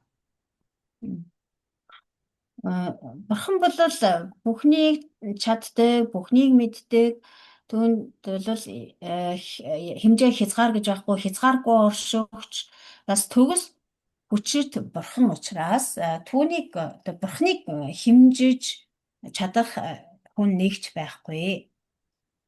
하나님은 사람보다 크시니까 사람은 하나님께 호소할 수 없다는 것입니다. Өөрөөр хэлбэл бурхан бол хүнээс хавьгүй агуу том. Тийм учраас тэр авгаа бурханд хүмүүс тэгж зориглож гомдлоо мэдүүлэх боломжгүй гэсэн үг. 이게 피조물인 욥이 그 하나님 앞에 의롭다고 주장하는 것이 잘못이라는 것입니다. Тэгэхээр Илихүүгийн одоо хэлж байгаагаар бол бурхан тийм авгаа хүнтэй энэ зэрэгцэхээргүй тийм авгаа нэгэн учраас одоо хүн гэж хэн болоод бурханд тэгж өөрийгөө одоо өмгөөлж бурханы өмнө тэгж гомдлож үг хэлж чадах юм бэ? Яаж тэгж зүрхэлж байна гэсэн утгаар хэлж байгаа. 자, 엘리후가 이렇게 하나님의 무한성과 절대적인 주권을 주장한 것은 이건 바로 된 것입니다. За Илихүүгийн хувьд болохоор яг бурханы тэр хүч чадал бас хязгааргүй оршихуй тэгээд бас бүрэн төгс эрх мэдлийг нь одоо ингэж хэлж байгаа нь бол зөв хэрэгэлтэй. 그러나 욥이 하나님 앞에 호소할 수 없다는 것은 잘못된 주장입니다. Гэхдээ одоо тийм бурхан учраас бид нар хүн болвол түүнд ингэж гомдлож болохгүй гэж хэлж байгаа нь бол буруу юм.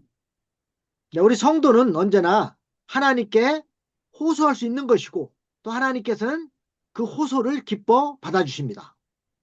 Бурханд итгэдэг ариун хүмүүс бол бурханы өмнө хизээл бол хизээ гомдлоо мэдүүлж болно, залбирлаа өргөж болно. Бурхан ч гэсэн бидний тэр залбирлыг таалж хүлээж авдаг. 그 다음에 13절 말씀 보면요. Цааш нь 13. 하나님은 모든 행하시는 것을 스스로 진술치 아니하시나니 내가 하나님과 변정하면 어찌미뇨 그랬습니다. Юм бүхэнд минь хариулдаггүй гэж юунд та түүний эсрэг гомдлсон вэ? 하나님께서는 모든 것을 절대적인 주권대로 행하시고 또 누구에게도 그 행하시는 것을 진술하지 않는 분이라는 겁니다. 다시 말씀해 주세요. 하나님께서는 모든 것을 절대적인 주권으로 행하시고 그 행하시는 것을 진술하지 않는 분이라는 겁니다. Энэ нь болохоор ямар утгатай вэ гэхээр бурхан бол бүх зүйлийг өөрийнхөө бүрэн эрх мэдлийн дагуу хийдгээ. Тэгээд хийсэн болгоно хүмүүсийн өмнө тайлагнаад байдгүй. Мэдүүлээд байдаггүй, тэгэх албагүй гэсэн утгатай. 그래서 욥이 하나님께 고난받는 원인을 알려고 하는 것은 합당치 않으니까 잠잠히 그 고난을 받아야 된다는 것입니다. Тэгээд юм бүхэнд хариултгүй гэж юунд түүний эсрэг гомдлно гэдэг нь бурхан нэгэнт л өөрийнхөө бүрэн эрх мэдлээр л бүхнийг хийж байгаа. Тэгээд түүнийг яагаад тэгж хийж байгаа вэ? Энэ ямар учиртай вэ? Энэ тэрэ гэдгийг хүнд нэг тайлагнаад мэдүүлээд байх албагүй. Гэтэл Йоб болохоор бурханд хандаад тий юунд та надад ийм гай гамшиг учруулна вэ гэд нөгөө учраад байгаа гай гамшигын шалтгааныг чааваас ингэж олохгүй л тий бурханд хандаж ингээд залбирсныг нь Элихүү бодохдоо тэр агуу одоо өөрийнхөө эрх мэдлэр бүхнийг хийдэг бурхнаас одоо тэр өөртөнд тайлгнахыг шаардаж гомдлоо. Бурхныг юу хийж байгаа, яагаад ингэж хийж байгаагаа надад тайлгнах ёстой байсан, хэлэх ёстой байсан гэх мэтчлэн гомдлоо гэсэн утгаар нь Элихүү ойлгоод байна.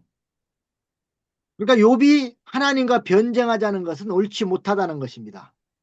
Йов ингэж бурхантай мэтгэлцэх, маргалдах ёсгүй байсан юм аа гэж үзэж байна. 지금까지 이렇게 하는 말들은 다 엘리후가 하는 주장입니다. Одоо энэ ярьж байгаа зүйлс бол бүгдээрээ л нөгөө Элихүүгийн бодол санаа шүү дээ, тийм. Элихүүгийн үзэл санаа.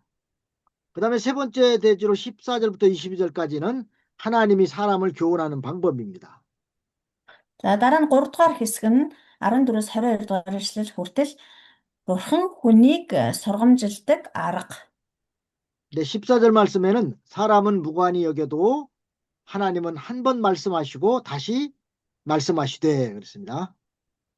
14 дугаар ишлэл бурхан нэг удаа мөн 2 удаа хэлдэг боловч хинч үүнийг ойшоодгүй юм аа. 하나님께서 행하시는 모든 일을 뭐 일일이 사람들에게 알리지는 않습니다. Бурхан өөрийнхөө одоо хийж байгаа ажил үйлсийг бол тэгэж нэг бүрчлэн хүмүүст мэдүүлээд байдаггүй. 하지만 특별한 경우에는 그 하나님의 뜻을 계시해서 사람들에게 알려주는데 사람들은 다 깨닫지 못하고 있다는 것입니다. Гэхдээ онцгой тохиолдолд бол хүмүүст тэр өөрийнхөө хийж байгаа үйл хэргийг бол мэдүүлдэг. Гэхдээ харамсалтай нь хүмүүс түүнийг нь ойлгож чаддгүй. 이게 사람은 하나님의 계시를 다 깨닫지 못하고 지나간다는 것입니다. Хүмүүс бол бурхны тэр өгсөн илчлэлтийг бүгдийг ойлгож ухаарч чадалгүй өнгөрүүлчихдэг. 사람들은 하나님의 계시를 깨달으려고 하지 않고 그냥 지내는 일이 많습니다. Ер нь бол хүмүүс бурхны тэр өгч байгаа илчлэлтийг ойлгоё гэж бодлоггүйгээр зүгээр ингээд тоомсоргүй өнгөрүүлчих тохиолдол олон байдаг. 그다음 15절 16절 보겠습니다. За цааш нь 15, 16. 사람이 침상에서 졸며 깊이 잠들 때나 꿈에나 밤의 이상 중에 사람의 귀를 여시고 인치듯 교훈하시나니 그랬습니다. Хүмүүсийг гүн нойр хучин хэвтэр дээрээ дуг хийх зуур зүйд буюу шөнийн үзэгдэл дотор хүний чихийг тэгэхэд л тэрээр нээж хатуу анхааруулж айлгадаг нь. 이렇게 하나님께서 꿈과 이상으로 하나님과 하나님의 뜻을 계시해 주시고 깨닫게 해준다는 겁니다. Бурхан хүмүүсийг гүн нойрон донд дуг хийж байх зуур нь зүйд болон шөнийн үзэгдлээр дамжуулан өөрийнхөө санааг илчилж өгдгөө. 구약 시대에는 그 꿈이나 뭐 이런 이상 등을 가지고서 하나님의 뜻을 알게 해줬습니다. Хуучин гэрээний үед бол энэ зүйд болон үзэгдлээр дамжуулж бурхан өөрийнхөө эсвэл талыг мэдүүлдэг байсан. 가령 그 바로 왕에게 7년 흉년과 7년 풍년이 있을 것이라는 그 꿈을 꾸게 해서 그것을 하나님의 뜻을 알게 해주셨습니다. Жишээлбэл Египтийн фараонд тэр зүүдээр нь дамжуулаад 7 жилийн арвин ургац болон 7 жилийн одоо үнэтэй жил болон 7 жил үнэтэй байх 7 жил үлсгэлэн учрах тухай бурхан өөрийнхөө тэр хүсэл тавлыг мэдүүлсэн байгаа. 자, 그러나 이러한 특별 계시의 방법은 사도 시대로 종결됐습니다.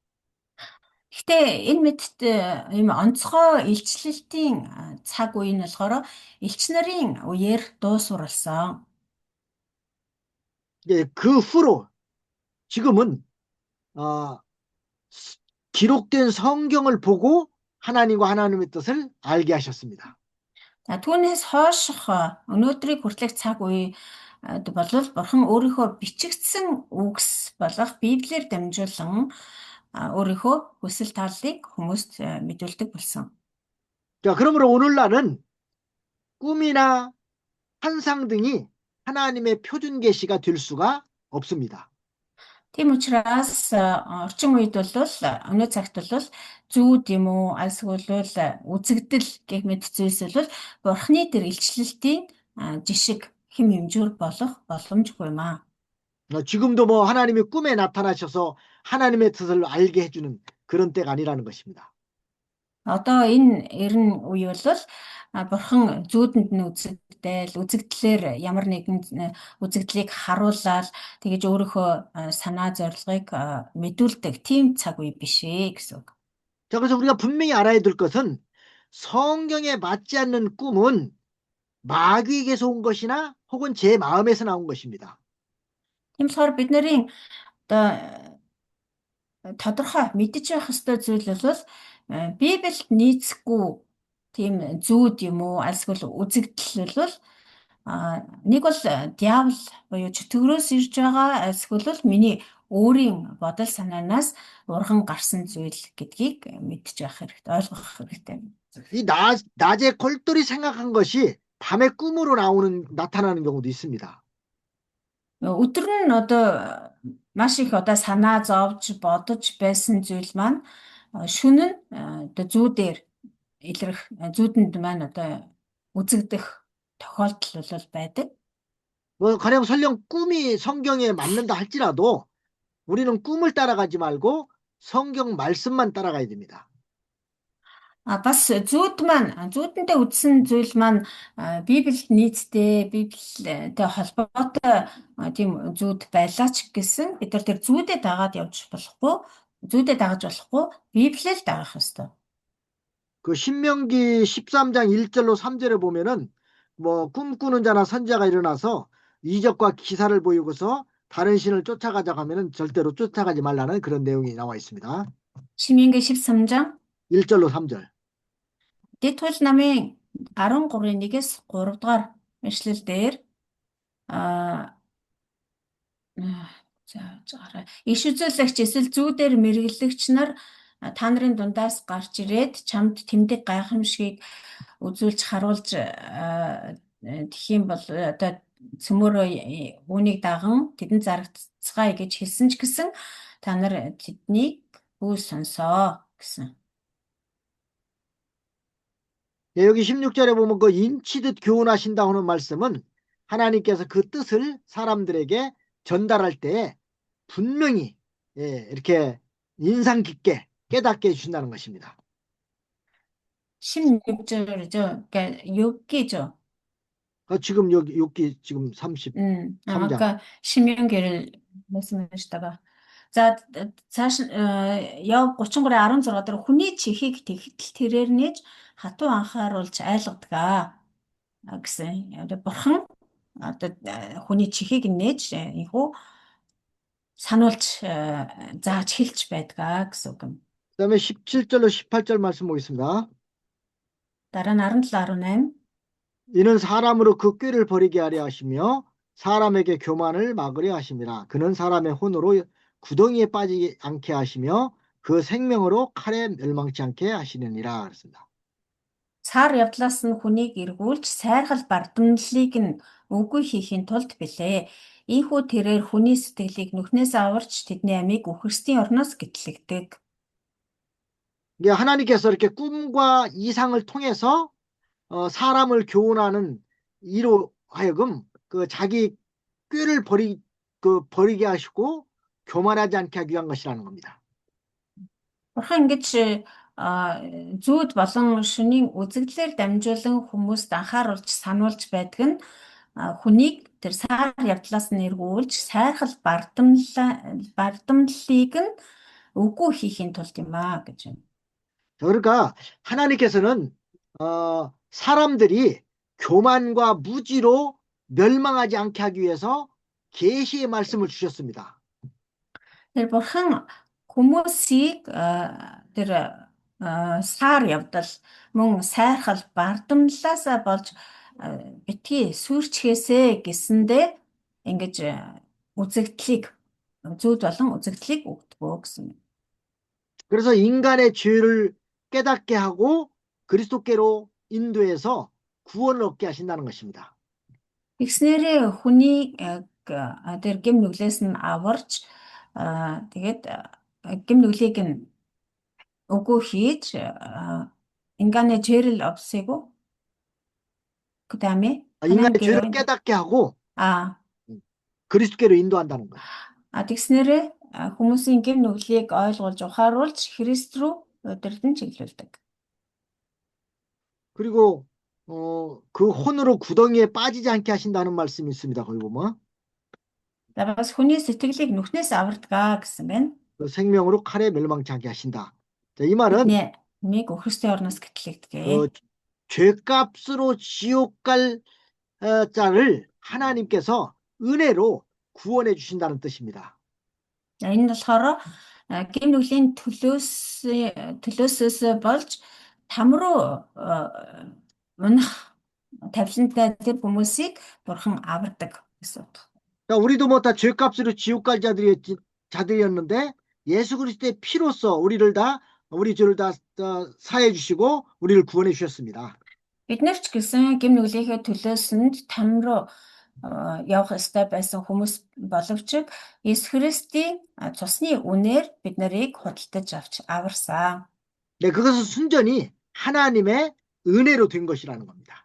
Энэ бүхэн бол цэвэр бурхны нэгүслэр болсон хэрэгэ. 그러니까 우리가 구원받은 것은 우리의 공로로 된 것이 아니라 순전히 하나님의 은혜로 구원받았다는 것을 깨달아야 됩니다. Бидний аврал бол бид нар аврагдсан нь бол ерөөсөө бидний одоо гавья оролцоо байхгүй 100% бурхны нэгүсэл юм аа. 그다음에 19절로 22절 한번 보겠습니다. 19-22 네, 혹시는 사람이 병상의 고통과 뼈가 늘 수심의 징계를 받나니 그의 마음은 식물을 싫어하고 그의 혼은 별미를 싫어하며 그의 살은 파리하여 보이지 아니하고 보이지 않던 뼈가 드러나서 그의 혼이 구덩이에 그의 생명이 멸하는 자에게 가까워지느니라 했습니다. 21절까지예요. 22절까지예요. 22절까지요. 예? 22절까지. 19절로 1절. 22절. 19-22 өвчин шаналлаар тэд орондоо хэвтэж үргэлжийн тэмцэлтэнд ясан янгинан шийтгддэг. Ингэснээр амин талахыг дуршил хүсэл нь хоолыг жигшдэг. Тэгэхэд би махбод хатан хорчиж үзэгдэхгүй болж харагддаггүй байсан ясан ил гарч ирдэг. Ийхүү тэрээр нүхэндээ амин үхэл учруулагсдад ойртдог ажээ.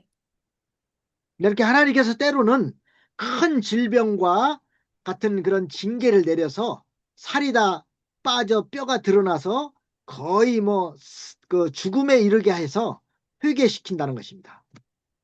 Эндээс харах юм бол бурхан заримдаа одоо хүнд өвчин эмгэг тусгаж тэгээд одоо хэвтэрд оруулж ясыг янгинуулж хоол ундны дуршилгүй болгож бие махбодыг нь хатаж хорчиж ясан ил гартал одоо тэгж өвчин одоо тэр хүнд өгч тэгжвэж одоо ойлгуулж гэмшүүлдэг гэсэн үг. 네, 그래서 하나님을 더욱더 가까이 하게 해서 진정으로 회개해서 생명의 구원을 받게 한다는 것입니다. Тийм байдалд орсон хүн чинь яг уу гэхээр бурхныг ирж хайж бурхан руу илүү ойртно шүү дээ. Тэгээд ийм аргаарч гэсэн өөрлөгөө ойртуулж тэгээд өөрлөө нь ойртсон, өөрлөө нь эргэсэн, гэм нүглээ гэмшиж эргэсэн тэр хүнийг бурхан эцэст нь авардаг. 네, 시편 119편 67절에도 보면은 고난당하기 전에는 내가 그릇 행하였더니 이제는 주의 말씀을 지키나이다 그랬습니다. 다시 말씀해 주실래요, 시편? 119편 67절. Дуулал 119-ийн 67 дээр за юу гэж хэлсэн байна вэ? 67. зовж шаналхахаа өмнө би буруу зүгт явсан байжээ. Харин одоо би таны үгийг сахин биелүүлдэг. 자, 그러니까 우리 성도는 징계와 고난 중에 하나님을 찾고 하나님의 뜻을 깨닫게 된다는 것입니다. Тэгэхээр итгэгч ариун хүмүүс энэ зовлон болон шийтгэл дунд бурхны тэр хүсэл таллыг ойлгож мэдээд тэгээд эзэн бурхныгаа ирж хайдгаа гэсэн үг. 또 그의 생명이 멸하는 자에게 가까워지느니라 20절에 그러는데 이 말은 거의 이제 멸망하게 됐다는 뜻인데 하나님께서는 거기서 믿음을 찾게 해서 구원해 주신다는 겁니다. За энэ 22 дугаар ишлэлдэр ийхүү тэрээр нүхэндээ амин үхэл учруулагсдад ойртдог ажээ гэж байна. Өөрөөр хэлбэл одоо бараг л үхэл амьдралын заг дээр очтгоо гэсэн үг. Тэгээд яг тийм байдалд орсон хойно нь бурхан тэр хүнийг авардаг юм гэсэн үг. 사람이 자기 고집대로 죄만 짓고 살다가 하나님께 징계를 받아서 거의 망하게 됐을 때 그때 이제 하나님을 깨닫고 하나님께 돌아와서 이제 하나님을 찾게 해서 구원을 받게 하신다는 겁니다. Тэгээ хүн ингэж амтан ухаарахгүй, ойлгохгүй явсаар агаад, гэмшихгүй явсаар агаад эцэстээ бүр үхлийн ирмэг дээр очиж сайн нэг ухаарч гэмшдэг. Тэр үед нь бурхан тэр хүнийг өрлөгөө ойртуулж авардаг. 네, 시간이 됐기 때문에 오늘은 여기까지만 하고 이번 학기는 마치도록 하겠습니다. За цаг болсон учраас энэ хүртэл яваад хичээлээ өндөрлөе. Тэгээд энэ улирлын хичээл ингээд дуусж байна. 네, 잠깐 기도하겠습니다. Хэлбэрээ. 하나님 아버지, 욥기서를 통해서 이렇게 귀한 진리를 깨닫게 하셔서 감사합니다. Миний яв номер дамжуулан бидэнд иймэрхэм чухал үнийг ойлгуулж өгсөнд баярлалаа. 네, 고난 중에서도 하나님의 사랑을 깨닫게 하시고 하나님께 더욱더 가까이 나가는 믿음을 주시옵소서. Зовлон дундаас ч гэсэн бурхны хайрыг ойлгож ухаарч эзэн бурхан руугаа улам ойртдог хүмүүс болгож өгөөрэй. 네, 자신의 죄를 발견하고 회개함으로 점점 예수님의 모습을 닮아가는 자가 되게 해주시옵소서. Өөрийн гэм нүлээ олж харж гэмшснээрээ улам бүр Есүс Христтэй адилхан болгож өгөөрэй. 예수님의 이름으로 기도하옵나이다. Есүсийн нэрээр залбирлаа. 네. 수고하셨습니다, 목사님.